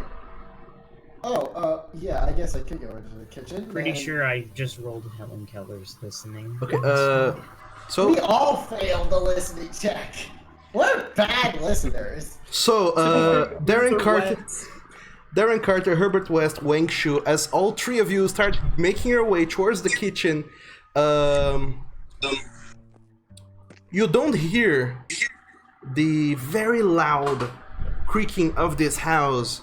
You do hear it actually, but you don't perceive until it's too late, this cracking noise underneath your feet. I would like the three of you to make a luck roll. Bruh. Oh no. Bruh. Wait, do I just roll? Like click luck and then roll? Yes, make a luck roll. I swear. You guys got God, this. Oh You guys- no. Let's go! Let's go! How did I succeed?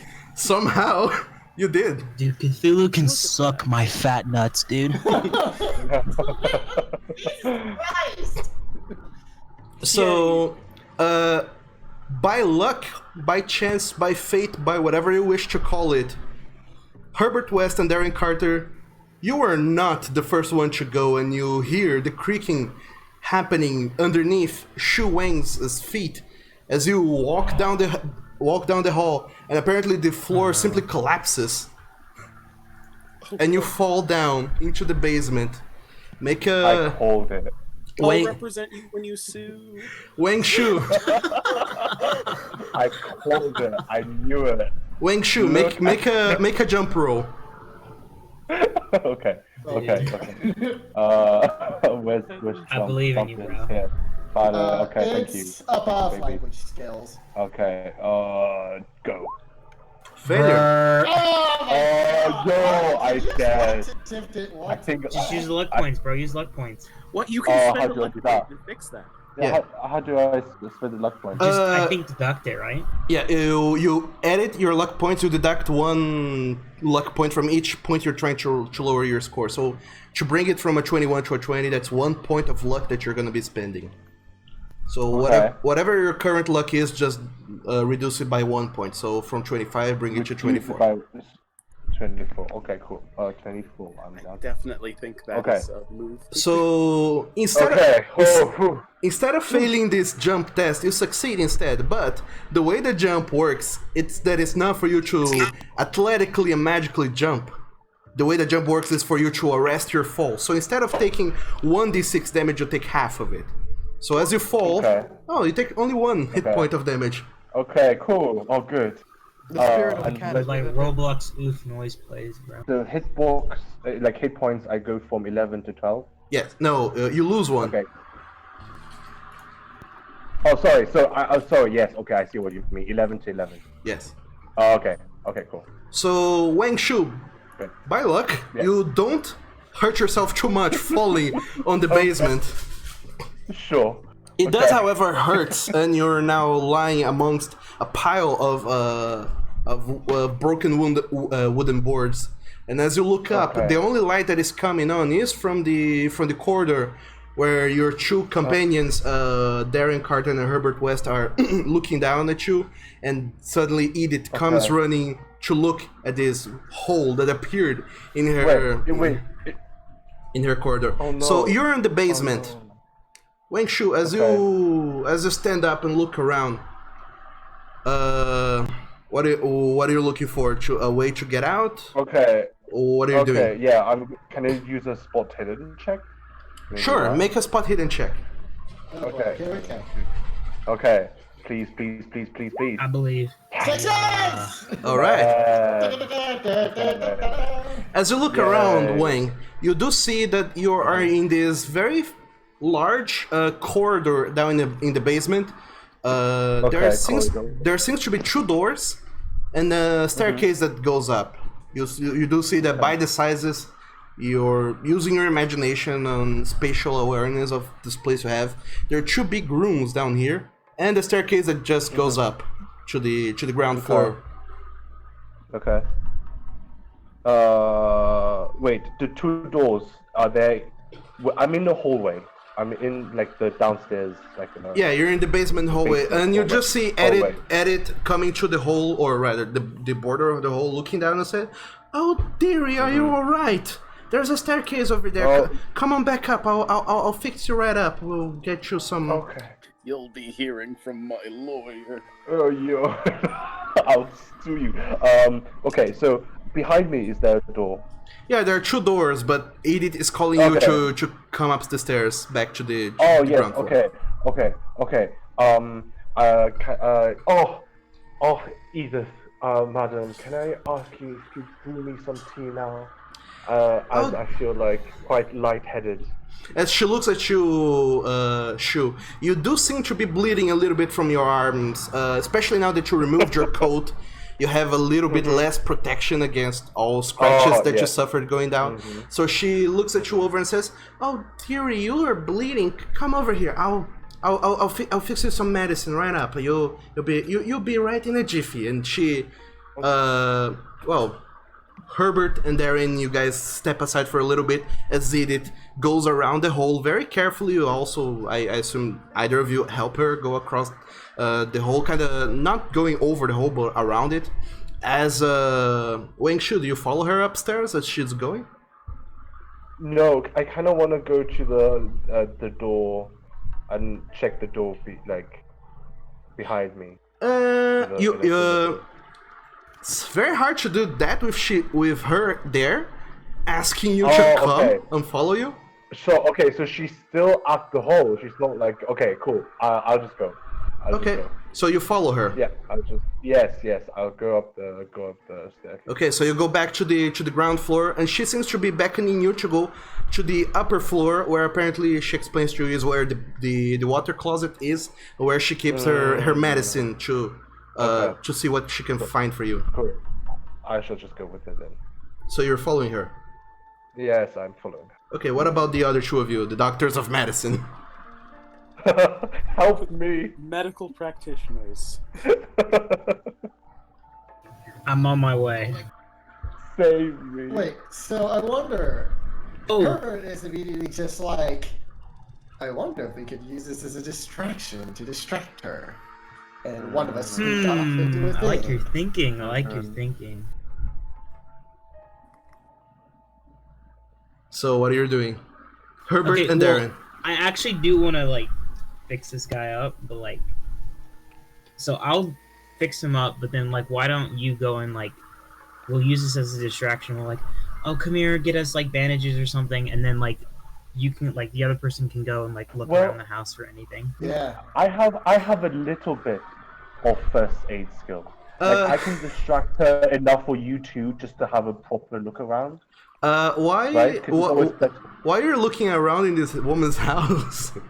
I mean, my first aid's kind of like 90. Oh, wait, this is not the house that's actually supposed to... It's No, at the other end. this Yeah, is the I other was gonna house. say this is a different house, but we can still look around. Never mind.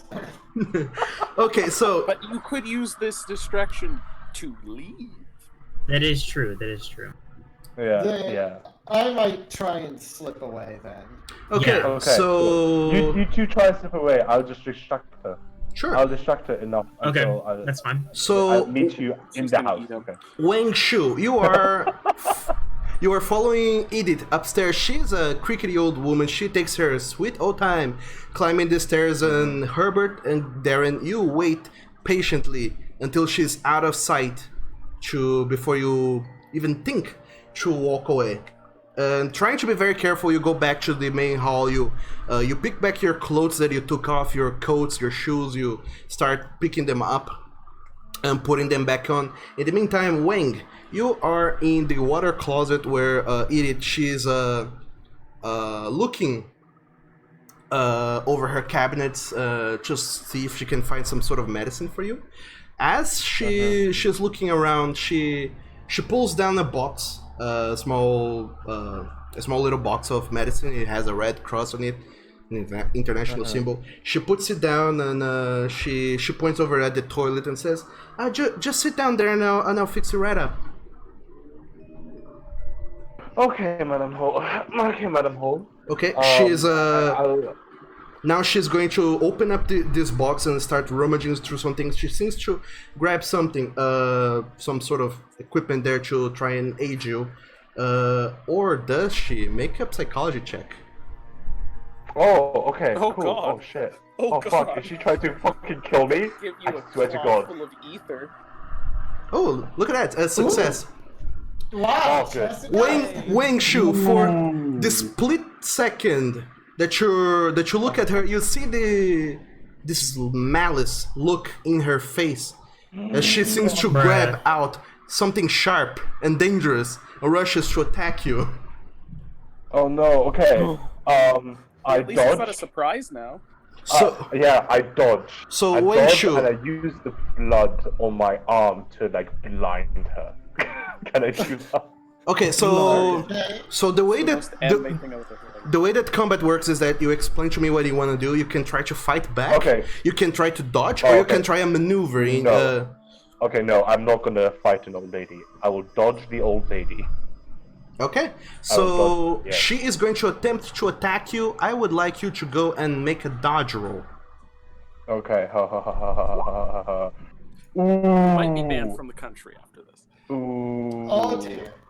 Ooh, I'm so dead. I'm so Ruh-roh. dead. Ruh-roh. Uh-oh. Whoa. Let me see if she manages to hit you. Yeah, she's gonna kill me. I mean, she might not be good at this. Yeah, Ooh, she would you is look at quite an that? old lady. I forgot to add skills for her. What a shame. What a That is Bro, rip her, dude. She's gonna die. bad. Yeah, she's dead now. Okay, I'm gonna that, stomp that her. means that she's horrible at it. Bro, just stomp her neck in, dude. Yeah. Dude, I'll raise my foot and like. Oh my gosh, no, I was kidding. Okay. Let me roll for her to see what she does. Okay. Oh, Jesus.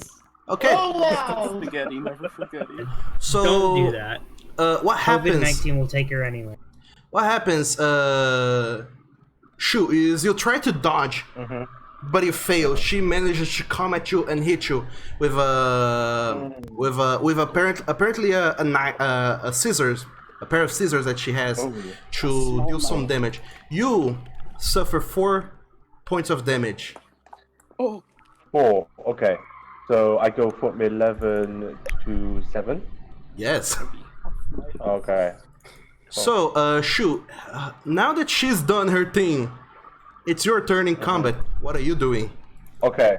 I will take out my letter opener, which is gifted. My letter opener, which is one of my treasured possessions. Can I do that? Your letter opener. Sure. You will. Just a second. I'm throwing in tokens. Yeah. Okay. suddenly chips, battle yes, map yes, appears. Yeah, suddenly. Oh wow. So this is Edith here, kinda by the door. This is you. With your less health now. And there's actually your health is a little bit wrong. Your maximum is 12. You don't change your maximum. You just change your current. Oh, okay, thank you. Meanwhile, Herbert West and Darren Carter, you're by the door. I would like the two of you to make a listen roll to see if you hear the commotion going upstairs. Here we go again. Fucking traitors. Go Fucking traitors. on your You way. have a bad listener anyway, so we'll see. Oh no. Oh yo, you guys. You guys are shit. Yo. Only one of you needs to hear. So initially you don't hear the gruntings coming from upstairs. The what but now? The grunts. Grunt. The grunt. However, Shu, what do you wish to do on your turn? Good. What do you? Oh, sorry. What wish to do I want to do? Yes. Yes. Sorry. I take out the pocket knife. The pocket knife. Sorry. The letter opener that I have. Yes. Right? I take that out and I stab her. Okay. Chest. An attack with your letter opener is your brawl skill. So if you look at your Yes. Brawl. yes, if you look at your combat. skills, you have the Okay. brawl. Just roll for that. Okay. Oh my god! Oh my Wait, god! what? I killed that bitch. Excuse. Definitely. Pop up. Okay, who keeps coming in? Yes. I'm trying to make the rhythm bot play music, but the rhythm bot is being weird again. Oh, okay. Can I just comment that if the authorities show up, they're just gonna see her holding scissors and you like let her open her chest. I really hope that no one tells Rutherford about this. What was that saying? 2 doctors and a journalist. Were you? It might have been a little too literal right there. I have actually never heard of this say, but now I want to. Oh my god. So, Holy fuck. Shu, as you try to stab, Edith, she seems to be going for an attack of her own against you with the pair of scissors, but you catch her by surprise by stabbing her in a very sensitive region. You take her by complete surprise. What happens on a critical success is a mystery because I don't know, but I believe you deal max damage. I Bruh. think that sounds right. Yeah, I was kidding about killing her, so Oh my So god. there's blood on my hand. I killed an old woman. Oh no. So I mean, she My was ancestors trying to said. kill you. So what Yeah, happens that's now true. is that You're attacking with a letter opener that is a very small blade, so that is a 1d4, so that's maximum, so that's 4. However, what is your damage bonus?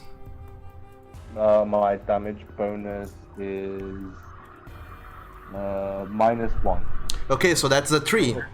But because it's a critical hit, you get another weapon dice, so that's another d4. Maxed out, it's a 4. So you deal to her a total of 7 points of damage in a single strike. Okay. Jesus. Oh, Okay. And You now, hit that at least. yes, now that she takes 7 points of damage, she lets out a yelp, a very loud scream, and now the two of you, doctors of medicine downstairs, you hear the shriek coming from upstairs, and it's a very, very sickly, almost demonic shriek that she lets out. Like demonic knife. So, quickly, Darren, what's your dexterity?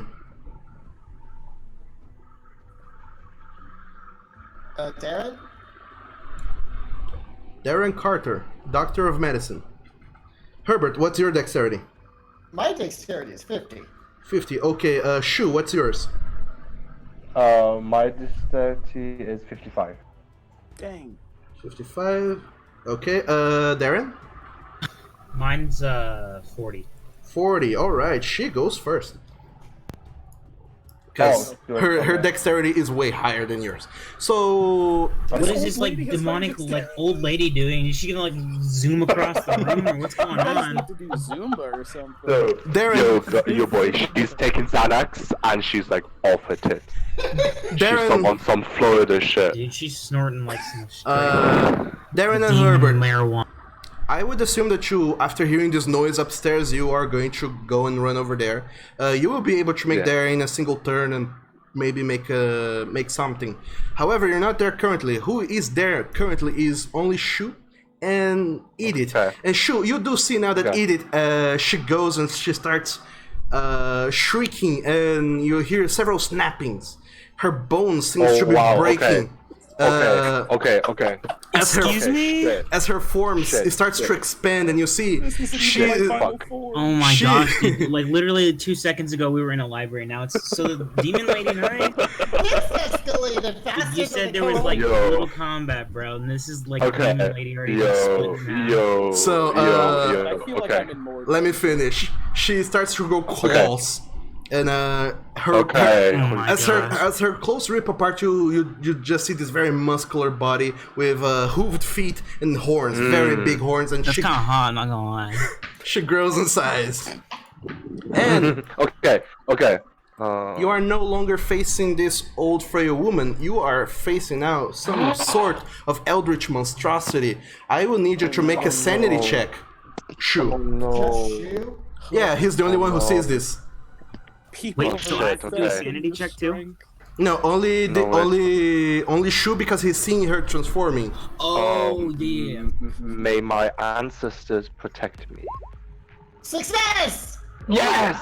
All right. Yes. Whatever the hell Okay. this thing is, it's demonic and it wants to kill you, and you just feel the adrenaline. You don't even care what this is. You Yes. don't want to die. Okay. However, Okay, that's cool to note, because like I thought you were just gonna like, oh, it's just the same old lady or something. I don't know, something stupid where you don't even recognize it. Because like you said like beforehand, like you ignore stuff if you like make or succeed in the sanity check.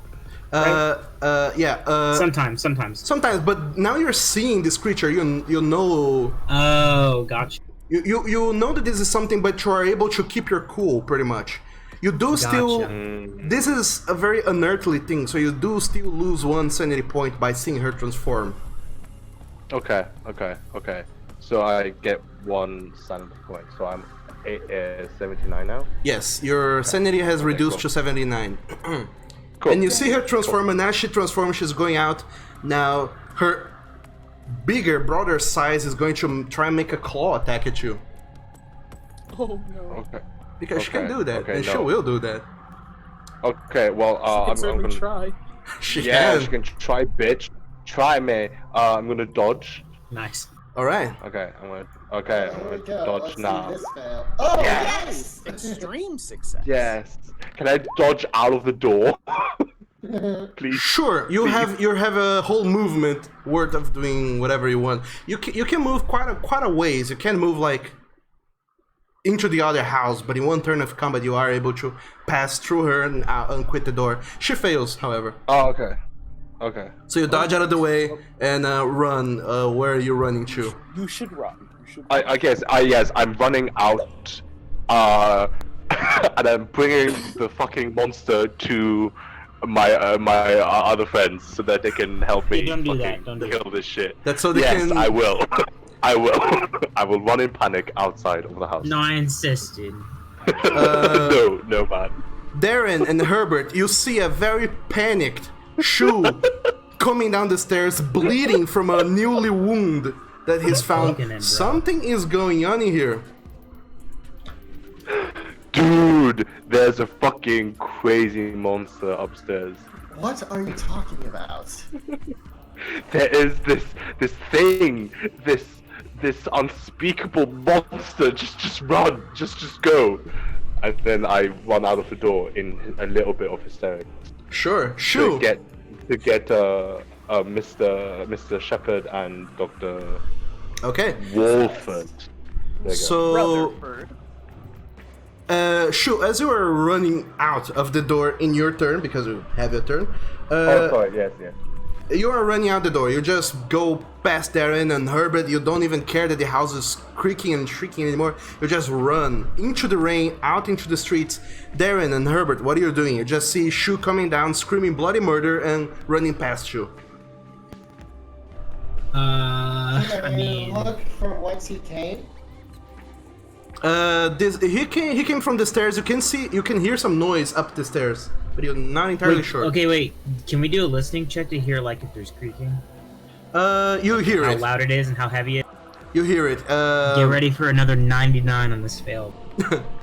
So you do hear something coming, or starting to make its way to come. What are you two doing?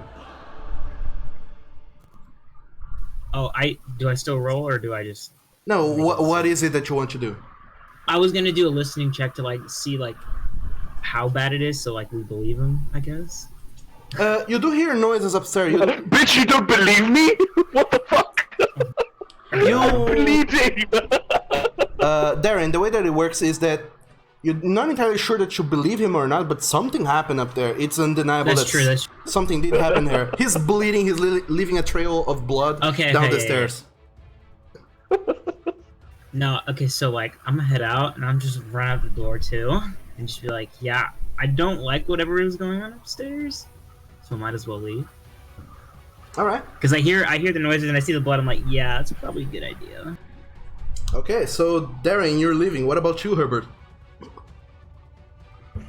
Don't I'm go. gonna leave too. Yeah. Sure. So the two of you come out into the street, and I assume that you take some time in the middle of the street to look back. Darren, Herbert, not entirely sure what you're running from, but you're running from something, you believe. And Where are you running? however, as you come out into the street, you don't see anyone out there waiting for you anymore, because just a few moments ago, Rutherford and Shepherd, the door had We're here opened. to sell some insurance. The door had opened, and you do see what appears to be a very skinny, bony man answer the door and looks down at the both of you with a very gaunt face, and he just looks back and forth between the two of you and says, "What can I assist you with?" Ah, yes. Hello, sir. My name is Emmett Connard, and this is my assistant, who doesn't need to be named. We have an appointment with the woman who owns this house, and we wanted to go over her insurance plans. I'm just gonna nod my head with like a silly grin. That's so cute. As this man looks at the both of you, he just gives you a look, kind of furrows his brows a little bit. Make some social check, whichever one you want. You can do a fast talk, a persuade, an intimidate, whichever one you feel applies here. Okay. Ooh, that's difficult. Could I use my charm? Sure. If you... I have really good charm. Okay. Okay, charm the demon daddy. Yes. Oh, As I boy. always plan to do. Oh boy. Yes. One quick Boy. second. Ooh! So, I invested quite a bit into this. damn. Oh my god! And So- a high success too. Rutherford, as you say some sweet words to this guy and try to work your way into his mind by social means, he seems to look back, and you look back as well. Across the road, you just see your three companions, Darren, Carter, Herbert West, and Wang Shu, entering the house opposite to you as it's raining. Shinsi invited them in for tea.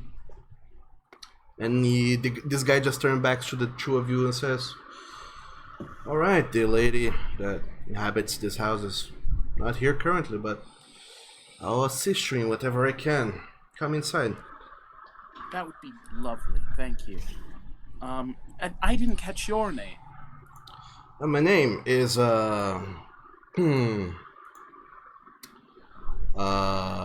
It's a lot of thinking. I actually forgot his name. Okay, good. Okay, that's a terrifying thing for a character to do. Sorry. What's a human name? I'm going to present you my human name. He says, I'm Howard Vaughn. And you are? Emmett Connor, and my assistant, who is interning and has embarrassed me enough, so I'm not going to present his name. Duh. I mean, yes. Oh my god. Okay. So sweet. So, as the two of you, Rutherford and Shepard, enter the house, you do see that very much according to the house plans, there's a corridor, a very long hallway, in the back, a staircase that goes up. In the very far back, you do see a little area that seems to lead into another door. You're not entirely sure what's over there. There's a door to your left. If you were in Edith's house, you would see that it is a similar layout, such as all houses in Argyle Road, but you haven't been there, so this is new to you. And Shepard, you do see the house. Oh no. Just to give you guys an idea of what the house looks like. This is fine. This is normal. I'm not stressed. What's the worst an old man can do to us? I'm sure our friends can get the deal done with that old lady. But is there a drawing room we could enter, somewhere we can do business? And I would prefer to wait for the lady of the house, if at all possible. I suppose, follow me, my study is upstairs. Lovely. Lead the way. And he does lead the way. He leads you up a flight of stairs that leads into a small corridor that you can see leads into two other rooms, but you're not brought into them, or apparently one room. He does, however, keeps going up the stairs to the an upper floor. While we're walking through the house, can I try to see anything of interest? Possibly things that might be hidden? Make a spot hidden check. Alrighty. Is it possible for me to do it as well? Sure. Do you have eyes? Okay. May I? No. It's fine. I'm just kidding. Okay. Ooh, Oh, good rolls. I mean, good this one isn't roll. how my other games go. Oh boy. Uh, Wow. Don't worry. I'll fail when it matters most. Sure. Going up the stairs, you do notice that there isn't much in this house. It seems like whatever. I'm gonna disconnect the music bot real quick. It seems like as you're going upwards, the house seems very devoid of decoration. However, you do notice that as you're going up, there seems to be a little nightstand of sorts. And as soon as you stop in front of this nightstand, or rather, you're passing through it, and you take a quick glance, the both of you, you do see this woman that you don't recognize, but you get the sense that she does looks like Mary a little bit. You imagine that it could be her sister, and you do see her alongside a man, kind of big and portly man, holding her very close. Does their body language seem unnatural? No. Do they seem like they're comfortable in their home? Are they stressed out? They seem happy. This photograph seems of a happy couple, if anything.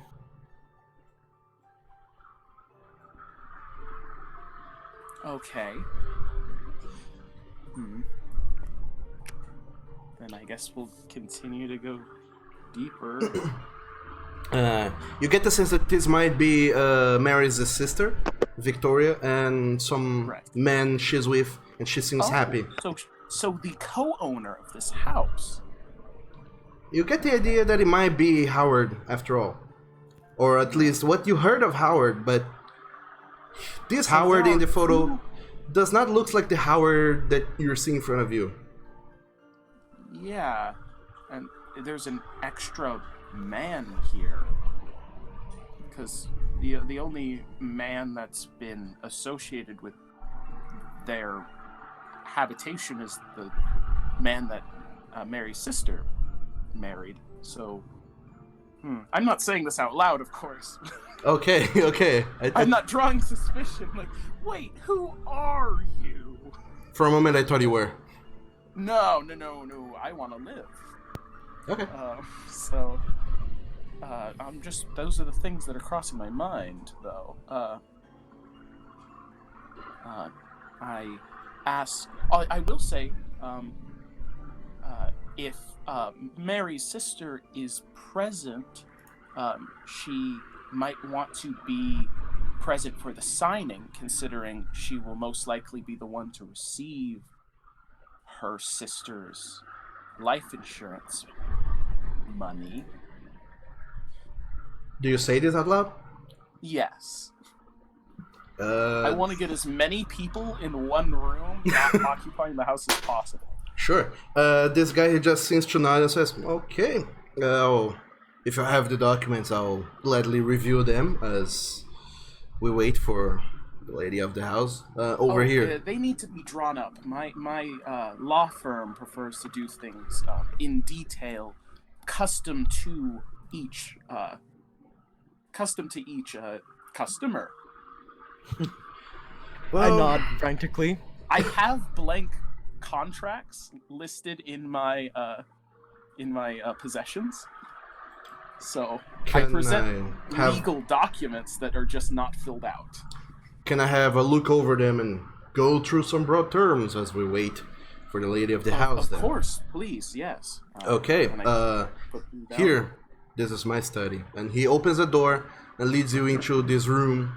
That you do see there's a single bed, a small desk on the corner that seems to be filled with a lot of papers and other things.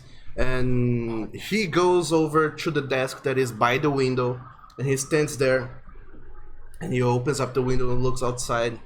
Oh, this dreadful rain. Is this the window that I might have seen this figure from? No, this is on the back of the house. Oh, okay. Okay. Would it be possible to sneakily glance at some of the papers that are on top of the desk? If you approach the desk... I'm just gonna start, I'd like to Could I possibly, like, fast talk, just start saying a lot of legal jargon, so he's not paying attention to the fact that I'm trying to read papers on the desk? Sure, make a hard fast talk. Okay. You know, because that's what we're doing. That's fine. This is fine. Oh God. I actually. You need a wanted hard to success go- for this one. Can I pitch my own idea in between this? Sure. I need to go to the restroom. Mind if I just ask him if he can show me the way? You have embarrassed me for the last time. Sure, ask our client to lead you to the restroom. What is this man's name again? No. Did he actually Howard. tell us his name? Howard. Okay. Howard Vaughn. Excuse me. Howard, Mr. Volt. May I ask if you could show me the way to the restroom? I haven't quite seen all the rain outside. It's gotten me, those outdoor. It's on the other urges. side of the hall, the next door over. To your right. Feel free to go. I'm just shaking my head at him and trying to make it look like I'm extra frustrated with him. Sure, but still do roll your fast talk. Hey, Okay. can I ask a question real Here we quick? Just go. about like what's going on. This is fine. Sure. What's up, Darren? So like, we all left the house, right? With that like demon lady. Yes, you're. As this is happening, you're still in the process of figuring things out and Another success. Wang Oh, out we're of. like in the process of leaving. Yeah, you're still. By now, you're still taking Wang out of the basement he fell into, at this moment. Oh, okay. I got you. Just these two scenes are happening at the same time, so it's a little bit of a time stretch. Gotcha. Okay, so I got a regular success. How many luck do I need to spend to make this a hard success? So a hard success would be half your skill, so that's 22 you're trying to beat. Let's not spend that much luck.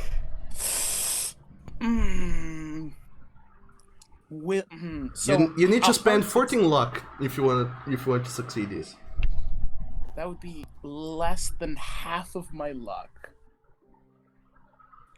You know what? I want to do this. I have a mission here. Sure. Oh, So I'm going to God. spend the luck. Okay. So you go ahead, spend 14 points of luck to reduce your roll to a 22, and you succeed with a hard success. So, There we go. as you approach the desk, there's a lot of papers and other things scrawled into. Things that don't seem like legal documents at all. If anything, they seem like some sort of hobbyist, crazy imaginations going all over the place with all sorts of drawings and symbols, and it's really, really out there. Make an occult check. Uh-oh. Okay. You didn't put and points I'll- into I'm that skill, so it's probably No, very I- low. I sure did not, so I better roll less than 5. Yes. You're trying to beat a 5. Come on. I believe. Oh, gotta get out of edit because I wanted to change. By the way, Shepard, do you leave for going to the bathroom? Yeah, I suppose so. Okay. So you leave the room, and as he guides you, or rather by following his instructions, the bathroom is the next door over. There's no door drawn, by the way, so sorry for that. It's the water closet. This should be the door. Ooh. Youchie. You failed going to the bathroom, dude? Come on. It's about 60 over what I needed. I'm going to the bathroom. The toilet was just moving on its own. I swore it grew legs. That was Tentacle hentai, bro. It's just like Cthulhu's tentacles come out of so it. that was my occult check. Yay. yeah. That wasn't the going to the bathroom. That was trying to deceive, trying to understand the symbols on the desk. You For don't. the best, honestly. Still trying to figure out what WC meant, bro. You really have no idea what the symbols mean. You do approach the desk, trying to get close to him and present to him your documents, but he just stays by the window, his arms crossed, just nodding, apparently paying attention to you. And as you glance over to try and get the sense of what the symbols are, they're mysterious. You're really not sure what these are. You do know that it's something. But I know it's occult related. You imagine that it's a cult. It doesn't feel like sciences, and it doesn't feel like just art. It feels like there's a hidden meaning of sorts. And it's not a religion or anything that I'm familiar with. It's just, it's some kind of script. You're not even sure. It Okay. feels like gibberish to you. It could be literally anything. However, as Shepard walks out of the room and you two are alone, this guy, in a single motion, he seems to uncross his arms and tries to grab for you. So he's trying to go and do a maneuver. What are you doing? You do notice this guy out of nowhere coming to grab you, and you're very close to him. You can try and fight back, dodge, or make a maneuver of your own. My dodge is not great. It's 0. Wait, so it can't be 0. Your dodge is half your dexterity. half my dexterity. Shit. Okay, so it's then it should be 20. Why is it 0? Oh well, that's fine. Could I try to intimidate him? I mean, you can talk all you want, but he's going to do this if you don't do something else. Yeah, I figured I'd ask just in case. But okay, yeah, I think the only logical thing to do in this moment would be to dodge. So let me just quickly put in 20 because for some reason I put a 0. Did you like not calculate it or something? That's also a thing I could do, but I don't want to get hurt because I don't have a lot of hit points. Oh, very good point. Shepard, what did you say? Oh, I'm saying you can always scream for help. I mean, yeah, as part of whatever you're doing, I suppose you can scream for help. So you're trying to dodge. Rutherford? Sorry, one moment. Okay.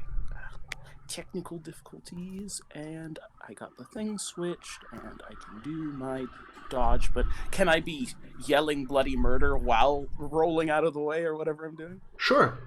And you do. Okay. There we go. Oh, that's real. Oh, wait, no.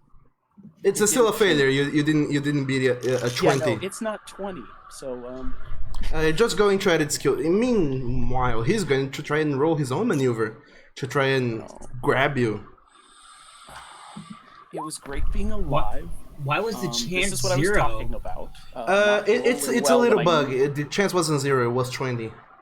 It's a little bug. Oh, gotcha. But still, 53 is more than 20. Way more. Way more. Just a So little bit. Nah, bro, math's relative, dude. he grabs you and he lifts you up, and now he's a very scrawny man. In fact, I should roll this with disadvantage. No, please don't do it. Shut up, dude. Oh, Yeah, same roll pretty much. He rolled a 22 and a 21. So anyway, he succeeds in his maneuver that he's trying to do. He grabs you, lifts you up, and he seems like it's going to attempt to throw you out of the window. You're 3 floors up. that wouldn't be great. I really wouldn't want to do that. Could I explain the law to him? No, I'm kidding. Oh gosh, okay. Man, he's way too close for me to use my rifle. Way too close. Are you even carrying a rifle? In my suitcase, my questionably long suitcase. Okay, fair enough. It's in my possession. Rutherford, what's your dex? Your dexterity? My dex is 40. Okay, 40. Shepard, what's your dex? 1 second. Dex is 65. 65. All right. You hear Rutherford screaming bloody murder from the other room. I don't know where in the house you are, but I imagine you didn't go too far before this whole thing started. I would assume I didn't get like maybe halfway to the bathroom, and I just like roll. A little boy's room can wait for later. Okay, just to situate you guys, I'm gonna throw in your tokens. That's so you can see more or less where you are. So, Rutherford, you are actually here by the window being grappled. I mean... Yay! Oh. Yay! Shepard, you are by the corridor. Hearing someone being grappled. Oh, then... firefighter instincts, run back to where the distress is coming from. Okay. So in your turn, you run back. As you enter the room, you do see Rutherford being lifted up by this scrawny dude, and apparently he's trying to toss him out the window. What do you do, Shepard? What kind of roll would I need to do to try and pry him off? I would say a brawl. Brawl? Yes. Okay. Fighting brawl. Here we go. My goal is to save you. Oh! Okay, let me... My hero. What is your build, by the way? Shepard. Build. Your build. Is your near combat page. Combat. Okay, here it is. I only have a 1. A 1, okay, so he's better than mine. Because your build is larger than him, you have a easier time doing that, so roll a bonus die. Click that little roll bonus penalty die button. In the chat. There it is. There's a roll. Okay, so that's an 8. That's supposed to replace the 10s dice. So your result is either a 74 or a 84. 74 is better. That would have been scary. So you succeed. Not by much though. He succeeds by rolling a 23. However, he's scrawny. He rolls twice. 47. That's still a... No, actually, that's a failure for him. Oh! So, as he is trying to throw Cornelius Why does that thing look like that? out of the window, you rush in and you try to grapple him away. You pull Cornelius by the leg and save your friend from being defenestrated. And as the two of you stand there in this room looking at this guy, this very scrawny dude, he just looks at the both of you and says, "Well then, it'll be the two of you." Sir, I'd like to remind you that that was assault. And we can put that past us, but I am a very well-known lawyer, and you will not get far in the legal system against me. I sort of just want to whisper to you and just see what kind of false insurance did you throw him? It's like, oh, yeah, the interest rate is awful. So what happens now is that the same scene plays in front of your eyes. It's horrible and horrifying. This scrawny dude, he seems to start snapping about, and his shape seems to enlarge. He starts growing muscles in a weirdly manner. You don't know how this is happening, but it is. He's growing bigger and larger in size, growing muscles and growing horns, claws, and 2 hooved feet. Now his shape towering over you, and this very haunting sight disturbs you. So I would like the both of you to make a sanity check. If I could, just to Rutherford while this is occurring, I just want to scoot next to him and just comment, I don't think I need to go to the restroom anymore. Oh no. Okay, let's do my sanity roll. The thing that I'm definitely good at. Oh wow! Extreme success! Oh shit! Whoa, okay. So whatever refuse to die. Whatever this creature is that just changing in front of you, it is very impolite. Holy dang. The two of you lose only 1 sanity point. if it can talk, I can sue it.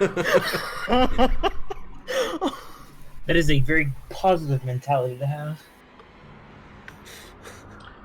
So now you're in combat. His whole turn, well, not his whole turn, his action here now was to change shapes. He has 2 actions, so he's gonna use his other action to attempt to claw you, Mr. Rutherford. Oh, well, it's been fun playing. Okay, let's go about that then. So, as he's standing in front of you, he's going to try and attack you with his claws. What are you doing? Oh boy. So, I would like to... Oh, my dodge isn't that great at all. But if he hits me, I'm going to hurt really badly. So, I think that's the best thing for me to do in response to his attack. Dodge? Yes. Okay. You only needed success to fully dodge. You need to match his level of success. Oh, nope. And you can use luck. I'll roll for his claw attack as soon as I find out how to do that. I mean, I have the luck for it. Ooh. Oh, that's a hard... No, that's not happening. You need to reduce your roll to a 10 if you want to dodge. That's literally all your luck, though, right? I would have 6 left. Well, it's either that or But- take an attack. But I want to live, so Do I'm it, going man. to do Do it. that. Risk it for the biscuit, bro. I will spend the 10 luck. Okay. Actually, not 10 luck. You're spending 23 points of luck. Oh, I don't have that kind of coinage, so I can't. I only have 16 luck. Okay, because you're at a 33, you need to go to a 10 because Right. of his hard success. Yeah, so nope. Okay, I'm taking it. sure. Rutherford, as he claws into you, you suffer 7 points of damage. That's a Oh boy! that's a so-so roll. That's a... Oh! I want to live. Okay, so, that's... I have 1 left. Sure. I have 1 hit point left. Oh my god. Also, Oh, boy. would you take what's it called?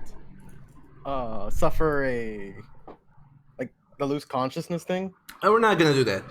Oh, okay. Yeah, we don't have the time frame for that. Yeah. But I, I might do a forever sleep pretty soon. Oh my god. But I hold my chest and my vitals as they bleed out on the floor. And That- I'm looking at my friend. That you do, Rutherford, as you get clawed, raked by this attack. You're bleeding profusely, and you almost feel your life slipping away. Whatever creature this is, boy, you can sue this guy so much right now. Oh, he is going to be put away. However, you need to survive to be able to do that. So, it's your turn now. What do you want to do? I'd like to flee. Sure. You can just run I'll to another direction. Yeah, I'd like to. I get 8, so. That's how many yards you can move in your turn, pretty much. Okay, cool. Let me just zoom in. Am I able to move my... Oh, wait. This token is not me. This is the creature. I believe you can move your tokens, I'm not sure. It should be enabled. I don't have see mine. any other tokens but this one that's by the door. I mean, by the window. Wait, what? You might want to reload. With a bunch of faces. Yeah, I'll try reloading. Yeah. However, you can move away and still try to attack him with your rifle, apparently. However, it's in your suitcase, so you would take your whole turn just to pull it out. I mean, I'll move 8 away. It didn't turn up again, but I want to go literally at the farthest I can get. But still stay in the room. I would still be in the room. Okay, if you look at the stream, you might be able to see a little better where the characters are. You move behind Shepard. And you're by the door. Maybe blocking it, maybe not, but you're by the door. And Okay. what else are you doing? Oh, I see it now. I'd like to, if that's all I can do, then I'll prepare to defend myself and take my rifle out of my suitcase. Okay, so you run behind Shepard, you put your suitcase down, frantically try to open it, and pull out your rifle. I put it on his shoulder like a stock, like ready to aim with it. Okay, you will be able to maybe aim and shoot at your next turn. However, now is the next round of combat. You, Shepard, you're up. Okay, so I'm thinking of doing something crazy. Sure. I love it already. Okay, so it's standing right next to the window still, right? Yes, it didn't get you move. All right. Would it be possible to tackle it out the window with myself included? You can. Self-sacrifice yourself? No. You can, Don't yes. do that. Big sad, bro. Big. No, big sad. But I gave you that red thing to help you. Oh no. Let me see. Yeah, sure. I'll allow it. You can tackle him with yourself included. Okay. Do you want to do that? Yes. Okay. Seeing my friend in injury, those firefighter instincts are gonna come in. I do not want to see him die. I want to see him go to court and win this case. Oh no. So, as you run towards the window, go ahead and make a brawl check. You have, I believe, you have very high brawl. Very high. And you still failed! What the fuck? Wait, I will sacrifice as much luck as I need to get this. You can't luck out of a critical failure, unfortunately. Oh, that's so tragic. It is. Well, so do I like just trip on your suitcase and fly out? No, you try to kind of butthead him, like hug him, butt him out of the window, but his build is too large, and you just can't find a purchase. His shape is, even though it's humanoid, it's too weird and unearthly for you to even know where its center of gravity is. You try, and you can't move him out of the way. Actually, let me roll for him. Maybe he'll roll a worse failure. Ooh, wouldn't that be great? Wouldn't that just be great storytelling right there? It would be. Wouldn't it just? It would be the weirdest. Please, Faith, let me have my cool moment. I mean, No. Nope. He succeeded. oh no, he's securely the winner of that. Yeah, he just kind of flexes and holds you in there. You are unable to push him at all. And that's all you did. Unfortunately, Shepard, in your turn. Now the creature is going to go ahead and make 2 attacks against you. Oh no. Run, Lucifer, just run. So as you're coming to him, you're too close for him to use his horns that you see are very sharp. So he's just gonna claw at you. Bruh. Oh dear. So, yeah, that's a failure. I didn't even ask what you wanted to do. That's epic, dude. I'm going to try. What's it called when you try and fight back? You just fight back. Fight back. It's that. Okay. What are you fighting back with? I've got a pocket knife in my pocket knife. Sure. I guess I will. I believe in you. What do you call it? I'll just take it out and whisper a silent prayer. It's like, Papa, guide me. Papa, guide me. Make a brawl check to attack with your switchblade. Here we go. He succeeds. Yeah. He failed. You managed to fight back successfully, and you deal damage. Your damage is 1d4 plus your damage bonus, which I believe is a +1 or 1d4, I believe. So, I think it's in combat. Or no. Yes, your damage bonus is 1d4, and your knife is 1d4. So roll 2d4. That's your damage. Okay, just roll 2d4. Yes, 1d4 for the knife and 1d4 because you have a very high build, and therefore you have a big damage bonus. Alright. There you go. 6. Alright, it's not so much about the cut, but the damage that you do, just slashing him, piercing him with your switchblade, and he hurts. And he lets out a shriek, a very mind-numbing shriek, and you imagine that you are infuriating this creature tremendously.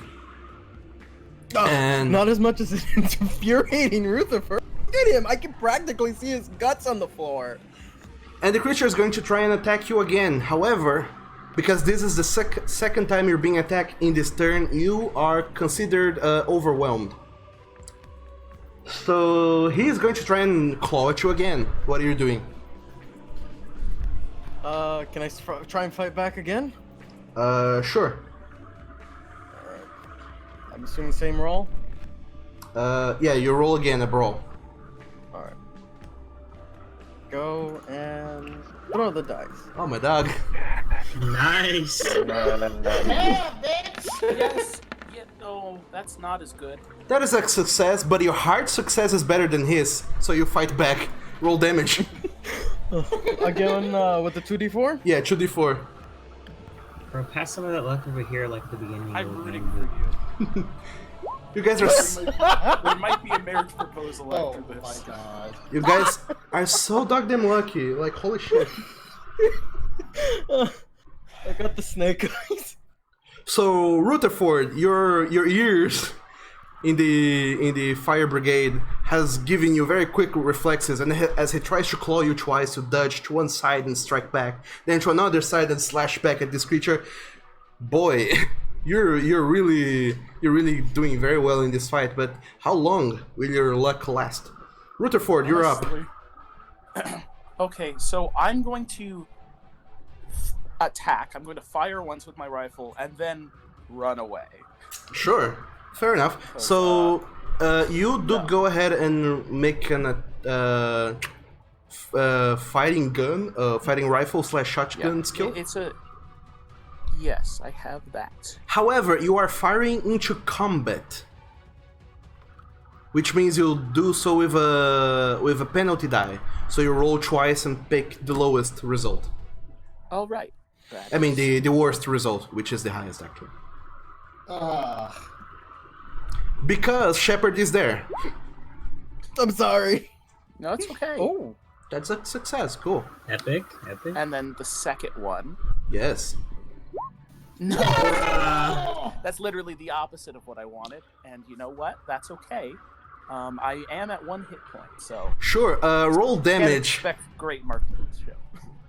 Actually, no, you are actually lucky. If you were to fail, you would have hit Shepard. But because of your critical failure, I believe your gun jams? Yes, I believe that's how it works. My guns... I have to use an action to fix it. Let me just check the weapons table to make sure that it jams. Malfunction, I don't know Turns what... out the gun just blows up and Because kills this you. is critical. It's not a hard failure, but it is a critical Which gun do you have, actually? It is a rifle. Which one? There's thousands of rifles. A lever action? Sure, the malfunction is 98. Oh, good. I got a 96 then. So yeah, you're shaking too much. You can't even aim correctly because of all My this. vision's fading in and out from the blood loss. Yes, all this trauma. You're not even able to see and aim correctly. You just lose a round into the ceiling, and it makes a dog darn gigantic hole in the ceiling. And I just, Damn. I groan and I yell, "You need to get out of there!" And then I run away Sure. as far as I can get. Down the stairs. Yeah. Oh. I'm getting out of here. Sure. So Rutherford, you yeet out of there. You run down the stairs. Nice. I like I the practically throw terminology. myself down the stairs. If that'll get me down faster, like I'm Sure. out of here. I'll say you are able to make it to the base of the first floor. At the same time that you do, you just hear very loud knockings on the door. Darren, Herbert, and Wang apparently are knocking like crazy on the door, seeking you or yours. You imagine that they have suffered some similar fate. Oh god. Wait, they're bringing their granny here. Oh, we're all dead. Dude, that's a... We are. Wait, is the granny still in the house? Yeah, well, no, at this point, you guys have made it to the door. our timelines are merging now. So Yes. this Granny's about to like burst out of the door and zoom over here, dude. Yeah, but that's my Right. turn because that's all I can do. How quick can I do a first aid on someone? Yeah, how Uh, fast is this like demon Granny? It would be your turn to do a first aid on someone. Oh, It does. what's his face? Oh gosh, who was the one that was injured? He was. Oh my gosh. Oh, Shu? Yeah, let me do it on Shu real quick because he was the one that got hit first. Okay, sure. As you're running through the rain, you to the other house, and and Herbert is knocking on the door frantically. Darren, you're trying to fix him up. Make a first aid check. Okay, 90. Here we go. Ooh. Bruh. Dude, might as well spend the skill point. Dude, might as well. Yeah, do it. Spend Luck it. That's point. able to be It's fixed. a luck point you spend. So, I gotta Darren. edit, right? And I just reduce it by 1. Yes, your current luck, you reduce it by 1. So you Okay, do. so I'm at 19 instead of. Yeah, instead of 20. So you as you guys are running and you're looking back frantically to the house to see if Edith is chasing you guys, you do patchwork, fixing up Shu's arm. It's not amazing, but it seems to hold well. Shu, you regain 1 hit point. Super, thank you. So you're now Problem, bro. at Okay. 8. Meanwhile, back at the I'm room. at 8. Super Yes. Rooney. Okay. So Hey, does anybody else know first aid so they can fix Rutherford? I know first aid, but my first aid is like wait. What is it? My first aid is at 15. Wait. I think. Yeah. 15? Funny enough, guess who knows better than first mine. aid? Bro. Bring it in, bro. Bring it in. okay. By the way, you can My only first aid's 30. That's pretty good. by the way, you Oh. can only use first aid on 1 instance of damage. You can't keep reusing it. Oh. That's where you would use medicine or something. Yes, exactly. However, to do a medicine check, it takes one whole hour. Oh yeah, that's right. Yeah, we should probably just go to a hospital. So, next turn, Shepard, you are here alone in this room with this gigantic creature. What are you doing? Bro, I beg you big to sad save for your life. Shepard, dude. Knock him out the window! Shepard, what are you doing? Just try it again, bro. It'll work this time. It'll be awesome if you do it. Is it possible I can just do a Sparta and kick it out the window? Yes, however, because he's a bigger build than you will do with a penalty die. I will try my luck. Sure, roll twice, pick the worst result.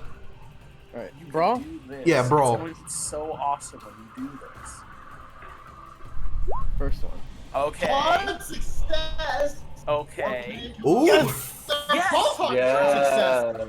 Oh, Yes, bitch! Let's go. Let's alright. That's exactly what I wanted. That's what I gave. This is it. Here we go.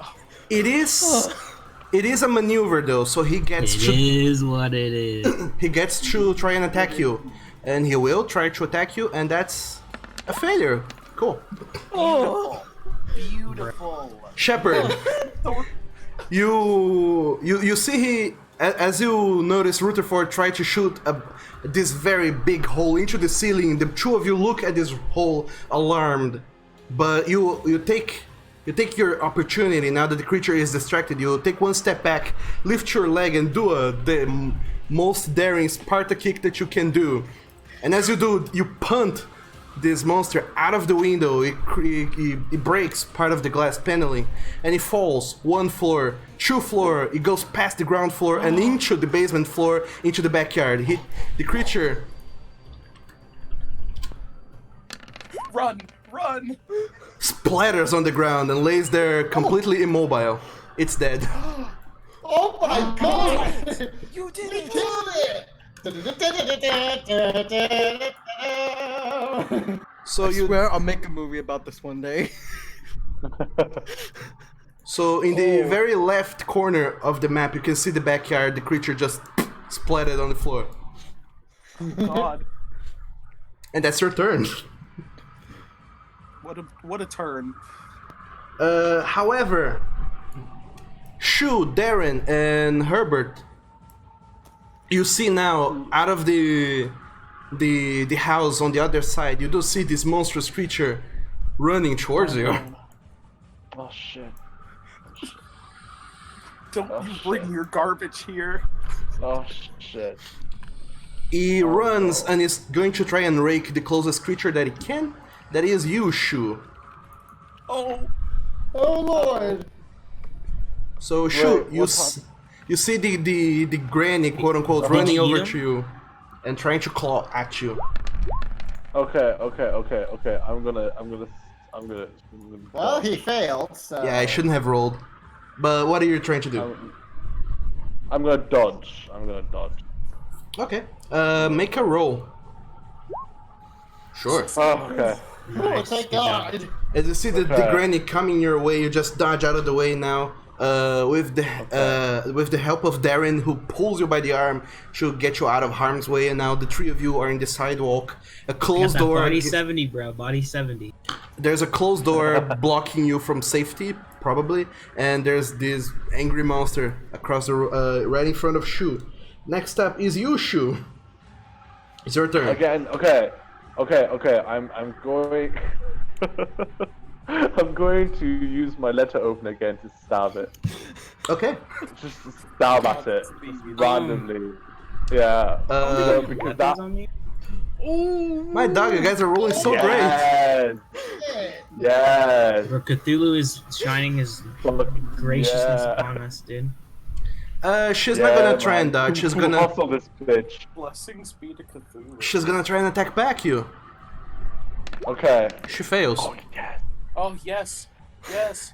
So Shu, roll for damage. You're rolling a 1d4, and because your damage bonus is a -1, it's 1d4 -1. So Okay, how you roll dice is on the very far left corner of your screen. There's a panel with many tools. The second to last tool is a dice roller.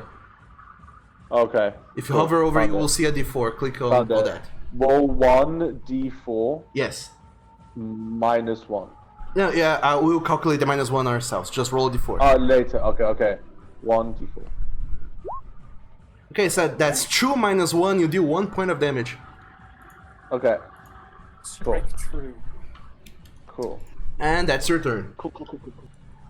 Cool. That's my turn. The creature is dead. Next up is Herbert. Okay.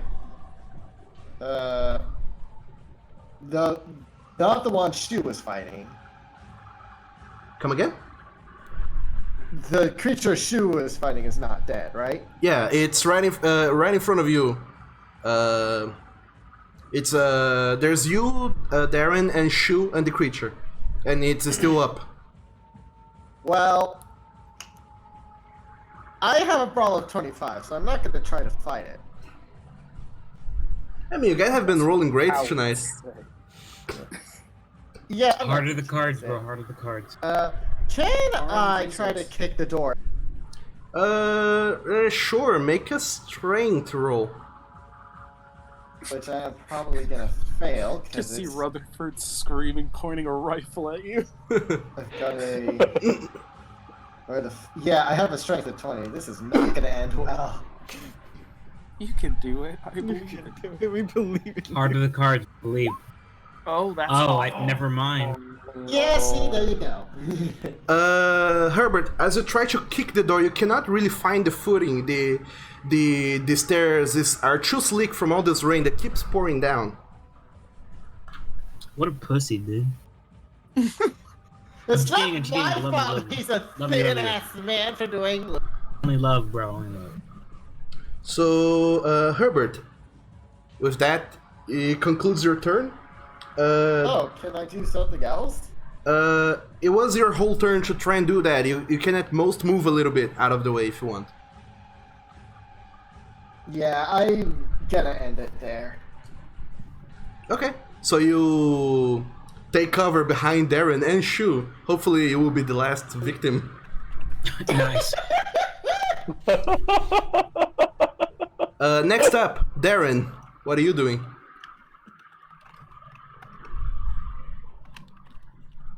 Darren? Darren? Oh my gosh, I forgot I was pushed to talk. Big brain moment, dude. Oh my god! Okay, am I allowed to know the hit points of the granny? Or the Come again? how many hit points she has left? You Am I don't allowed to know. know how many like hit? You don't know. Oh, I don't know? Okay. She looks a little bit battered and wounded. You see that Shu kind of single-handedly has been stabbing her with his letter opener. You're welcome, fucking asshole. Okay. Let me look at my chart real quick. To your side, you have seen your friend, your new companion, Herbert West, trying to kick down this door. Apparently, he's trying to get in.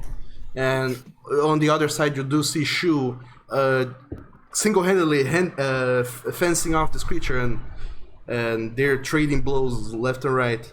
He's got dupes, bro. He's got dupes. Everybody was kung fu fighting! Pretty much, yeah. You're not a fighter. I will try and help him out. I'll go for a brawl check. Okay, so you approach the creature, and it's trying to brawl. What are you attacking it with? I don't think I have anything on me. So you're just punching. Yeah. Okay, sure. That is valid. Okay, so Swing on him. So make a brawl check. brawl check. Okay, yeah. So brawl check, brawl, dice. I'm gonna go for it, dude. Frick it, dude. Okay. She, as you move closer and try to attack, actually, she already had her turn, and she's overwhelmed because it's you and Shu attacking her, so you get to roll a bonus die. So roll again. Yes. You can do it. Critical success. Hard success. So roll another brawl. Heart of the cards. No! Frick! That was even worse that time. Do Oh, I- no. Can I keep one of them? Yeah, you take the better one, which is 41. She Okay, is... so yeah, we'll. What are you doing? Actually, can't you just use some luck points to turn it into a 40? Or 19? Yeah, I'm changing it to 8. Okay, so you spend one luck point, turn that into a success by rolling into a 40. She is going to try and strike back at you. Can I do a dodge? No, that's her reaction to you. She fails. Oh, thank God. So you hit her. You do hit her with your success of 40. So go ahead and roll damage. Since you're punching with your puny fists, it deals 1d3 damage. Since there is no d3, on the left side of the screen, roll a d6 and we'll have it. Oh boy, here we go. 1.5, baby. So a 2. Yes. So Okay, so you hands up. Got it. you go over to her, punch her. What is your damage bonus? It should be in your combat tab. Let me check. Oh, is that like based on my age? No, it's based on your size and strength.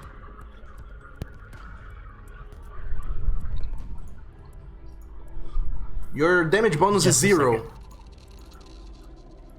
I just checked, it's 0. So you don't get to add okay, anything, you don't reduce anything.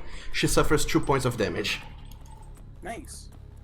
And she is looking very ragged. She doesn't seem to be having a good time. Rutherford, you're inside. You hear some commotion on the other side of that door. In the end of the hall, you hear very loud noises coming from upstairs. You hear a punting, and then you hear very loud thump and cracking noises far back into the house. What are you doing, Rutherford? Well, I would like to move towards the door, Sure. and I'm still calling out for Shepard. I'm like, you need to get out of there, man. It's not worth your pride. All right, so you run over to the front door, open it up, and you are faced by 3 of your companions, some of which are bloodied, and another one of those gigantic creatures. I scream, and I whip my rifle up, and I try to blow its head off. Okay. What? Make You guys a... see me wielding like a huge rifle out of nowhere? Sure. Oh boy. Many reactions here. Make a fighting rifle skill. You have a disadvantage, so roll twice, take the worst result because you're firing into combat. Yes. Let me do that. Oh! Okay. And 2. Oh, Yes! Yes! Yes, motherfucker! That's a gamer moment. So 29 then. no, Or you no, get 41. 41. That's your worst. Still, it's Yeah. it's still a success. Still, it's a success, so it counts. She is going to try and dodge because that's the only thing you can do against fire weapons. She can certainly try. She will. And then Ooh, critical failure. Oh, that's Critical failure. bad for her. As she starts to stand up to try and dive and dodge, you shoot her in the noggins Oh, and this hit. is not heroic or anything. I'm like screaming and just twitch firing. Okay, so Rutherford, you're firing with a lever action carbine 30 caliber. So the damage is 2d6. 30 cal. Yes, I'm from America. Of course, of course. no wonder you have a gun. So you deal 2d6 points of damage. 2d6, and I Dang, that's a lot of damage. You don't add your Let's see. 9. 9. 9. All right, you don't add your damage bonus to this because it's not a melee weapon. So it's Oh, cool. So it's just the weapon damage. Anyway, 9 points is more than enough to blow this creature's head off. Completely. Nice. Can I just Screaming and pulling the trigger. What the fuck? Can I You're just comment? You did as absolutely much right damage to as that kiss fall. you. Yes, pretty much. Apparently falling 3 stores and being shot in the head. Hey, wait, that thing that other guy pushed is still in that other area, right? Like the backyard? It's dead. Just wondering. though. Theoretically, you don't know It's that. dead. But yeah.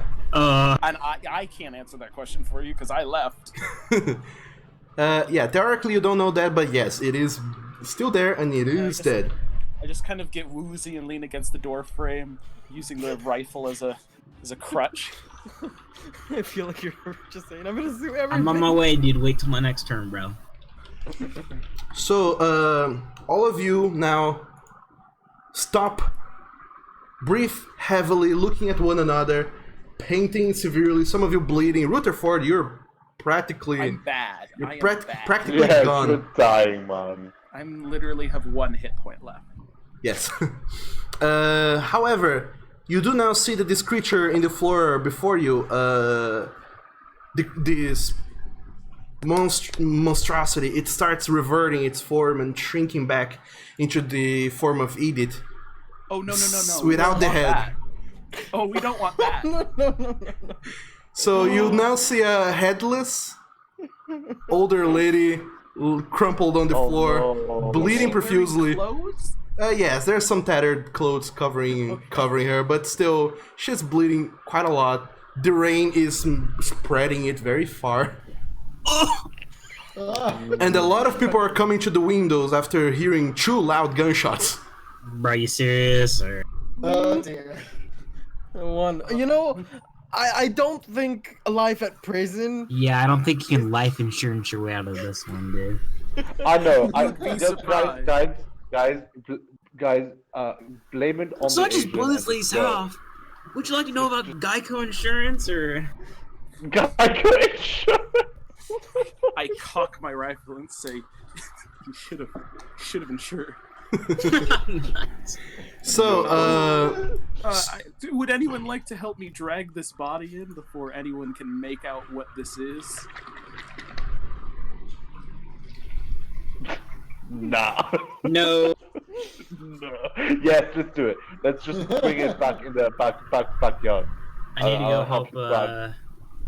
Yeah. her Alright, so the four of you easily enough carry this old frail woman's body, completely broken and destroyed, inside by the front door, leaving a gigantic trail of blood, a puddle that leads into the house. Yum, yum. And then you close the door and hope that nothing bad will happen. Just for the hell of it, all four of you, Rutherford, Carter, West, and Shu, make a luck roll. Oh, that's not a thing I have a lot of right now. Yes. Okay. Bro, are you serious? Or... Police sirens. Oh no. Oh, it's a failure. could I That's spend all luck to do failures. better in luck? No, you can't. That doesn't work, so you can't. Okay, I figured I'd ask. Are you so we're serious? all- So I'm gonna spend the roll remaining screen. 18 points to Still. You can't reduce your luck. bro 69 though 69. Nice. Hey. That's still a no. So as you're dragging the body inside, just about to close the door, you do hear a very shrill scream from somewhere in the street. Someone yelling. Apparently, you have been seen. I Knowing cock my rifle. knowing how London works and knowing that you're in a very posh neighborhood, you expect the police, the constables, to be here within half an hour. So in this Bruh. last half an hour, what do you guys do?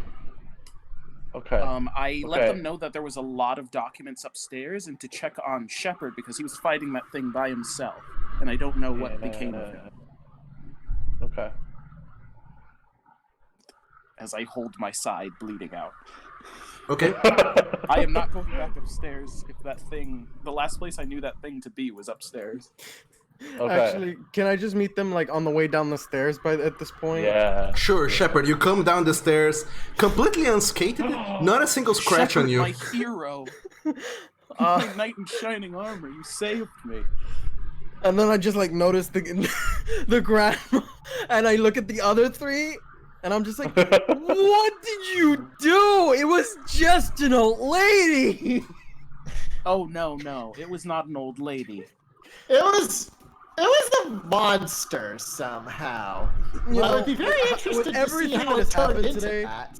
with everything that's happened today, I can believe that. I can actually believe that. Oh, you Well, thought I one still too. don't believe this. Something's going on here, but I don't think it's... Wait, you fought another monster as well? Yeah. Oh yes, what happened to it? Should we prepare? I think we should take it back to my lab. We're good. We're good. Yeah, so Rutherford, come here. First aid time, dude. Come here. Oh, please. Oh, Actually- well, do I do that real quick? Do I do a check or? Yes, you guys can do a first aid. A medicine will take 1 hour. If you wanna spend 1 hour here, knowing that the constables might show up in half an hour, Hell no, dude. Just let me do the first aid. sure. So We're grabbing the weird documents that I found, and we're getting out of here as sneakily as possible. Wait, Yeah. didn't we have to grab some letters too? I am doing the check. Yeah, I think okay, it's gonna be... anyone's Darren, gonna be roll in a that first room. aid. I also have... Do you need training in first aid to do first aid? No, anyone can do, Oh, 'cause but I have a 30 in first aid. well, he has a 90. So, Yeah, come on, Oh. bro. Trust me, dude. Yeah, but I can I do believe a in you. little Go bit ahead, of first please. aid too. Oh, that's great. Oh, that's Can I add beautiful, to my actually. I remember doing this. I remember sitting down making this. I was like, yeah, so 90 on first aid, yes. Okay, can I add my first aid to that? you're healing Rutherford, right? Yeah. Rutherford, how many damages did you took? Like, how many times you were attacked and suffered damage? He's at one I hit took point. 7 damage in 1 hit, and I had 8 hit points. Okay, so you took 1 hit, so you're allowed to heal only once. Of 1 instance of damage, and Darren comes up and heals you up using the last of his supplies, I would say. That would do it then, yeah. Yeah. So Then I guess I'm going upstairs to collect documents with. Do I And then work I how much sneak a he heals? peek at the body outside. okay, so Rutherford, you heal 1 hit point, so you're now at 2. Yay. And I would like everyone to to expedite this, roll a spot hidden. Okay. Oh, okay. Everyone. Oh dear, here we go. Wait, what was the other one? What was the other one? Fail. Spot hidden. You said either one. Critical Either two? success! No. Oh my god! Just a spot hidden. Okay. Alright, we still need Darren and Rutherford. Dude, that's an epic gamer moment, dude. Success. Yeah, look at that. He got the best Critical roll you success. can get. So Shepard, you're a little bit still pumped up on adrenaline. After Airboxing. Oh my gosh, you got a crit! after punting a monster, and also by seeing all of your companions injured and hearing screams down the street from the neighbors, you imagine, okay, you start to panic a little bit, I would say. Herbert, you're a little bit lost here. You're trying to think of ways to drag this creature back to your lab. However, it reverted to a human, so now it's no longer a creature. What are you gonna do? And you are thinking on that conundrum. Shu, as you look over at the creature that Herbert is looking at, you notice that it has a pendant around its neck. It seems to be a key.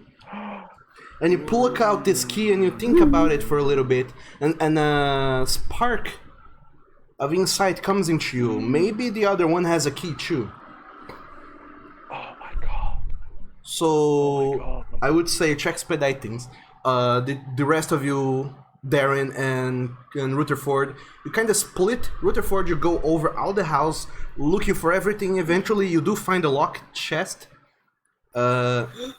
Chest. In the basement, just as Darren comes with a key that he retrieved from the broken body in the backyard, the broken body also returned to a humanoid shape. Okay, so it died? Yeah, it did die. Returning to a humanoid shape. Around its neck there was a key. You come back in with the key. So Cornelius and Darren, in the basement, you open up this locked chest. By the way, the basement is a room. Very creepy room, by the way. There's a lot of photos of many people across the walls, all over the place. You do see that there's some sculptures of busts, human people, apparently sculpted in many ways. You can't tell that this is a sculpture, but they look very realistic. Pardon me. I don't want to look through the details of the things that are in the chest. I want to open it. Okay. So I'm In the going chest, to, bro. I'm gonna go up, and I think I'd like to drag the body that's in the backyard into the house. Okay, Rutherford, you do that little endeavor of dragging the evidence inside. Yes. The Darren and Shu, the two of you stand by this room, and you The Covenant over here. you pluck open this chest, and inside you find some lots of documents. As you take a quick look at them, you do notice that they are written mainly in Spanish. Yes, how español. Bro, are you serious? Or Yo hablo español. Oh. So, do any of you have a Spanish skill above 40? No. I have I don't Latin. have if a. that I counts. don't have a Spanish. skill. I don't think so, because there's enough differences. Okay, so if you don't have Spanish above 40, do you have Latin above 70? Or equal to 70? Nope. Nope. I have English of 70. No, that doesn't That count. will not help you. I have a Latin of 20. Uh, 40. if you guys want, you can try and do a read language check of Latin. Those of you who have the skill. And Alright, here we go, bro. Here we go. Roll. All right. Not my skill set. So whoever has Latin can try. Oh, that's not good. Oh, that's even less good. Well, we Somebody can else take whip it out, with bro. us. Somebody else whip it out. Only someone who has Latin as a language or Spanish. If you don't have that language, you need to roll a 1 to be able to read it. Dude, do it, dude. Do it. And that will consume time, and the rest of you are going through the rest of the house, I would say. We are racing. We'll analyze it later. Okay. Does this house have a gas line? No. Why Is are you this gonna try house to lit blow with it up? oil lamps? Yes, it's blown up. You do find that the storage in the basement it's both a storage and there seems to be a little bit of a boiler going on to warm up water and such. You imagine that you could jerry rig it to explode in a way. It's going to be tricky. I can start just a fire. It doesn't have to explode. But Sure, that's kind of the thought in my mind, is that I kind of want to set this house on fire. Sure, if you want Don't you to. think that's a little bit disrespectful for your firefighter friend who just saved you? I'm going to be asking my firefighter friend where I should start this house fire. Okay. And firefighter friend is like, how about we use the bodies as torches? Oh my god, I love That's it. big Yes. brain plays Yes. right there. Okay, so are you setting this house on fire? Not until everyone says we're good to go. You should Yes, definitely good to not go. do that until we're outside. Yeah, Okay, so I don't want to light this house on fire while we're all still in it and searching for things. okay, the last thing you guys managed to look over in the house is the last upper floor. Some of you were a little bit afraid of going up there, especially now that this house is completely empty and there were creatures in it. But some of you build up the courage to go to the upper floor. Who is going to the upper floor? I'll do it. Darren. I was gonna say I'd do it too, just because I'm the one who's the most unscathed. Okay, Darren and Shepard, the two of you go all the way to the last floor. In there, you find a similar. You can see it now on the very right side of the screen. There's another bedroom with a similar window. There's a bathroom, and then there's a door at the very end. And as you open that door, you see shackled to the bed and very malnourished, Mary. Bruh. Oh, I'm glad we searched this room. Definitely, We yes. nearly fucking killed her. Oh no. Yeah. You do see that it is Mary is exactly like the Mary that you have seen in the celebrations back at the Tate Museum. Wait, then what's at That was the a museum? fake one. Oh my gosh. Wait, then who's the Mary at the museum? Our sponsor's in danger. Bro, you promised spooky, and I was not disappointed. God. Yeah. Well, let's get her out of here. Sure, she's very weak, so you guys, she's even unable to. Definitely. Either of us can carry her. She's unable to speak. She is unable to stand up by herself. She's a frail old woman. She's about 60-something years old.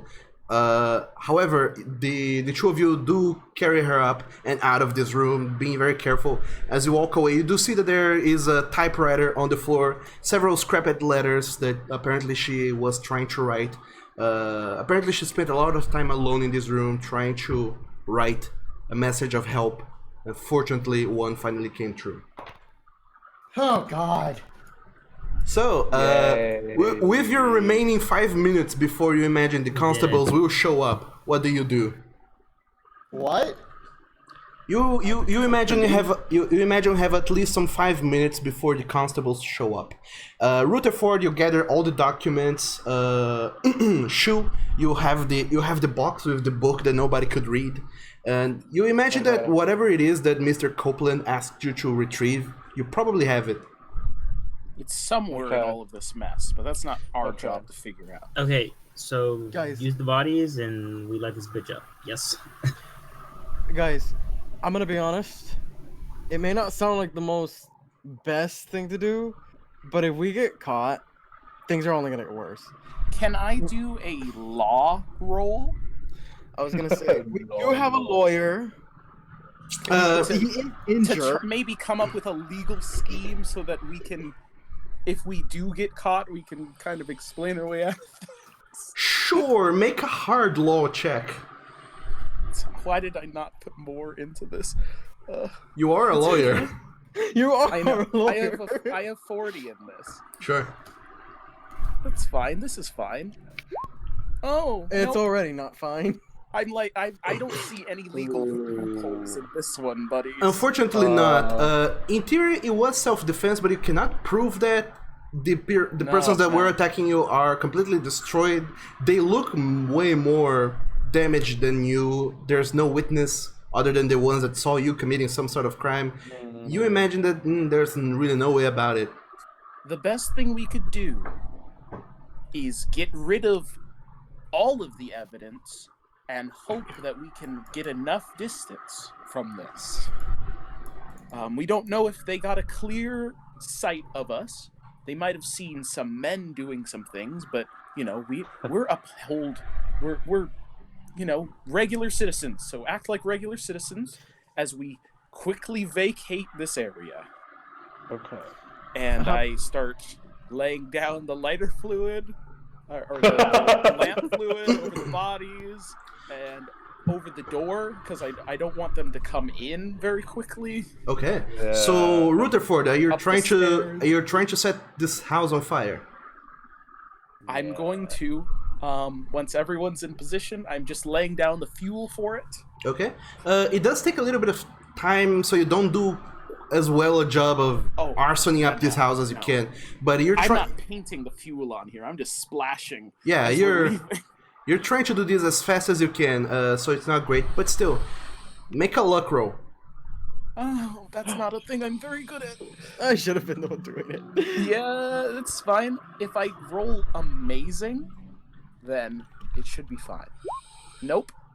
Ooh. Wait. But I can't spend luck on this. Oh. Nope, you can't. Because it reduces one by one, and then eventually you just lower your roll, but your luck becomes 0. So, you try to light it on fire. A little bit of fire catches, not too much around the entrance because it's completely splattered with blood and water from the rain. And you see some fire starting catching, but as it does, the rain and the dampness of the weather itself seems to not allow this fire to grow into anything too harmful. At best, you're just gonna scorch some parts of this house, but it's not gonna be enough to light up the whole thing. However, you do light up the bodies on fire, and you imagine that if someone comes fast enough, they'll be able to save them. But that's up to chance and luck. And I believe that all 6 of you now, with apparently Mary, are running away. Oh man. Oh, okay, yeah. Rutherford's just like swearing to himself. Like, this is not good. This is not good at all. Can I just say to Rutherford, I hope you have enough space in America for immigrants. Don't worry, we accept immigrants in our country. The land of the It's free. 1924. We have immigrants all the time. It is actually 1925, but that doesn't change anything. 25, I mean. But in any way, 25. so all 5 of you carrying these newly acquired possessions under your arms, you walk out into the rain. Out the back. Out the back, sure. Even better. There's not a lot of people watching the back. Only people watching a puddle of blood in the front of the house. So sure, you go out of the back and try to make your way into freedom. Just for kicks, make a stealth check. All of you. Oh, I think I So saw that's not a great thing on me. Wait, all of Let's us? see. Everyone, make a stealth check. Oh boy. Everyone has to succeed. Yes. Oh shit. Critical success. That's a failure. Oh. Extreme success. Oh, whoa. Can we donate luck to our fellow compatriots? Nope, you cannot. You can't. Bro, that's Asian gay. that got it. It's funny that it's the Asian that got us caught. Oh, wow. Oh, wow. You know what? I hope someone coughs in your food. Success. I hope someone coughs in your face. Oh my god. Oh my god. Wow, Oh my everyone. god. Fudge the rules a little bit. Everyone's rolling so Oh. great. Okay, who's left to roll? Darren, make a stealth check. Okay. Oh, that's just a failure. Okay, at least it's not just. It's not I only was sugar. Certified Okay. bruh moment, dude. So, Uh, to conclude this quote-unquote adventure, within the next weeks, you hear the tale of the massacre that happened at Argyle Road number 8. Apparently, some bodies were found and tortured and also severely damaged. The Scotland Yard does not divulge all the details regarding the incident, as they deem some of them too grisly to be told. Jeez. However, talking to several witnesses on the premises, they do point out a certain doctor of medicine and an Asian reporter that appears to have been seen fleeing the scene. Oh, Oh. I'm going back to America. I'm going back to America. Okay. Furthermore, eventually you do meet up back with what's his name?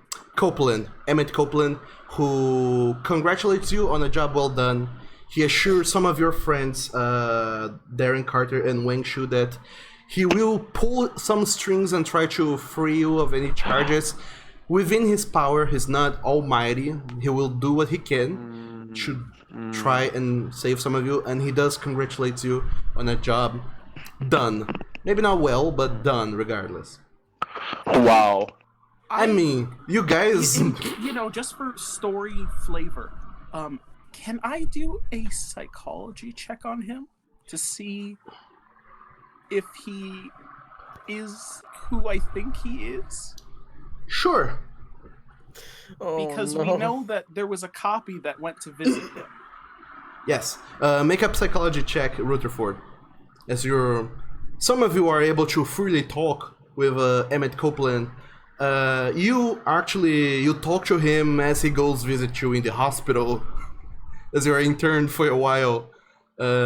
Everyone's very cryptic about the nature of your wounds. You say it was a hunting accident. Most of them seem to believe it. Could I spend my luck? Sure. I have 16, so I'll spend what I need to spend. Sure. Yes. So you spend 9 points of luck to succeed Yeah. that test. As you're talking with Rutherford in the hospital, some of your friends are there with you. Herbert, Shepard are there, and a very differently faced Darren Carter. Now he's gone completely bald. He's put on glasses, let his beard grow a little bit, that's so he's unrecognizable. Wang Shu, you are also doing your best to look like somebody else, even going as far as to wear some makeup. You do look different, but every moment that you're out in the open, you are paranoid that someone might recognize you and turn you in. Rutherford, you do recognize that Emmett Copeland is, in fact, himself. It's not a copy. And taking the moment that you're in bed in hospital, everyone's visiting you, he calls everyone close and just lets all of you into what else became of your job. He says, so that apparently the Mary that was with us in Tate Museum that night, she was a body snatcher. Body snatcher. Apparently some sort of creature, some sorcerers, able to change their shape. And these books that you brought me, and he pulls out the book that you did bring him back, seems to be one of many. It tells of the culture and the cult of the Nagual. There seem to be shapeshifters who seem to be slowly replacing people in high places in government and business and trying to shape the world as we speak. Oh, I'm never gonna come back from hearing this. well, I'll see you all in therapy. Pretty much. Where's And that Her Freud arrest guy? is already too insane to worry about therapy. and I'm afraid that when I went to bring Mary back home, we found the house, well, almost up in flames and many people around it, apparently, after the crime that you performed there. After that, I never saw Mary again. The fake Mary. She has absconded and disappeared, and I fear that these body snatchers are still out there. Oh boy. They definitely are. Maybe I'm one of them. Maybe. What's happening? Kill However- him. Kill him now. Is this done? Is this like campaign done now? Are we towards the end of this thing? Yes, we are. So he Oh. just taps the book twice and puts it back on his coat and says, "They, however, were kind enough to write down the shape-shifting spell in this, and now see if I can do some studies of my own. Have a good one. Oh. Good recovery." And Emmett Copeland nods to you, turns around and starts walking away. That was profoundly upsetting. Oh, that's so cool. Dun, dun, dun! Wait. What was the twist? It might have flown over my head. They're The still Mary out at there. the Did party they- was like, The big she twist. pranked us, bro, and then she was still out there though. Okay, The big twist is that the title of this adventure, so to speak, is The Case of the BSers, and BS stands for Body Snatcher. Oh, I like that one. Oh, I thought it was bullshit. That's what I thought too. Yeah, I was like, why is bullshitter in this Call of Cthulhu thing? I was like, makes more sense. Yeah. Cool. Wow, that is not at Thank all you the so way that I thought much. this game was going to go. Same. Yes, I thought love you it, guys were though. gonna die. Honestly, dude, I was a little It scared. was so cool. Honestly, That was so I just there must exist some form of opposition force towards Cthulhu because I don't have a single clue how I managed to actually single-handedly kill one. You shouldn't There have. is actually that was big there brain is plays. an opposite force of Cthulhu, and that's the big turtle. You know the big turtle from Stephen King? Apparently, he's the opposite. Oh my, that stupid turtle thing. Sophie, good man. Furthermore, the actual big twist is that apparently there's a cult of of shapeshifters out there that are replacing people in The certain lizard people. yes, in certain parts of the government and such. And on top Oh of that, my now your contact Emmett Copeland has acquired a book with several details about this cult and also the shape-shifting spell, which you guys didn't have time to read, but if you did, I blame the Nazis. they will Yeah, happen. me too. They will happen. They haven't I happened yet. blame that up-and-coming group, the Nazis. Oh, Wow. So Lord. basically, the Nazis. So, are have you actually heard of almost Germany and the Axis powers? It is slowly starting to happen. It's still 1925. Within the next, give or take, 7-9 years, it will come into a full-blown war. But none of you know that. You Also, only in know that there 14 are years, people. There's my bad. In 16 years, there's this place called Pearl Harbor. You see. God. However, none of you know that. All that you know is maybe the world isn't what it seems to be anymore, and all of you have been through a very harrowing experience that will I literally haunt you heard Heard forever. that Joseph Sand. Stalin was a body snatcher. Oh god. I Okay, must enough say, body after snatchers. this Is our campaign experience, I done need for to the see night? a Yes, therapist. it is done. Thank you guys so very much for joining me to play Call of Cthulhu 7th edition. I hope you guys Thank enjoyed it. you. Thank Yeah, you thank you for for inviting coming. us. That was really fun. Thank you so much. And now that we're So, done, It was fun for you. So, like, guys, I know this great deal. $90, we all get therapy. honestly, I already went to I therapy have today, $92 okay? in cash. Let's do it. you do actually. You have a lot of money. But yeah, thank you guys so very much for playing. Hope you guys enjoyed. other than that, hope it kindled your love for tabletop RPGs and that you do go and play again sometime in the future. Maybe not with me, but with someone. And you have fun. Because you're sick of us already, right? You were like, not with me. Okay, just go away. I had enough. I try to kill these players, and instead these players kill me back. Yeah, exactly. It's like, I can't. If only. But in any case, normally it wasn't supposed to go so combat heavy, but fuck it. If you guys died, you died. That is the direction we took it. Yeah. Indeed it is. Fun. Anyway, thank you guys so very much, and to all of you over there on Twitch that may still be watching, thank you for enduring this long night with us, and hopefully the sun will rise again, and all of this will be just a bad dream. Good night, everyone. Bye. Bye-bye. Good night. Bye. Good night. Good night.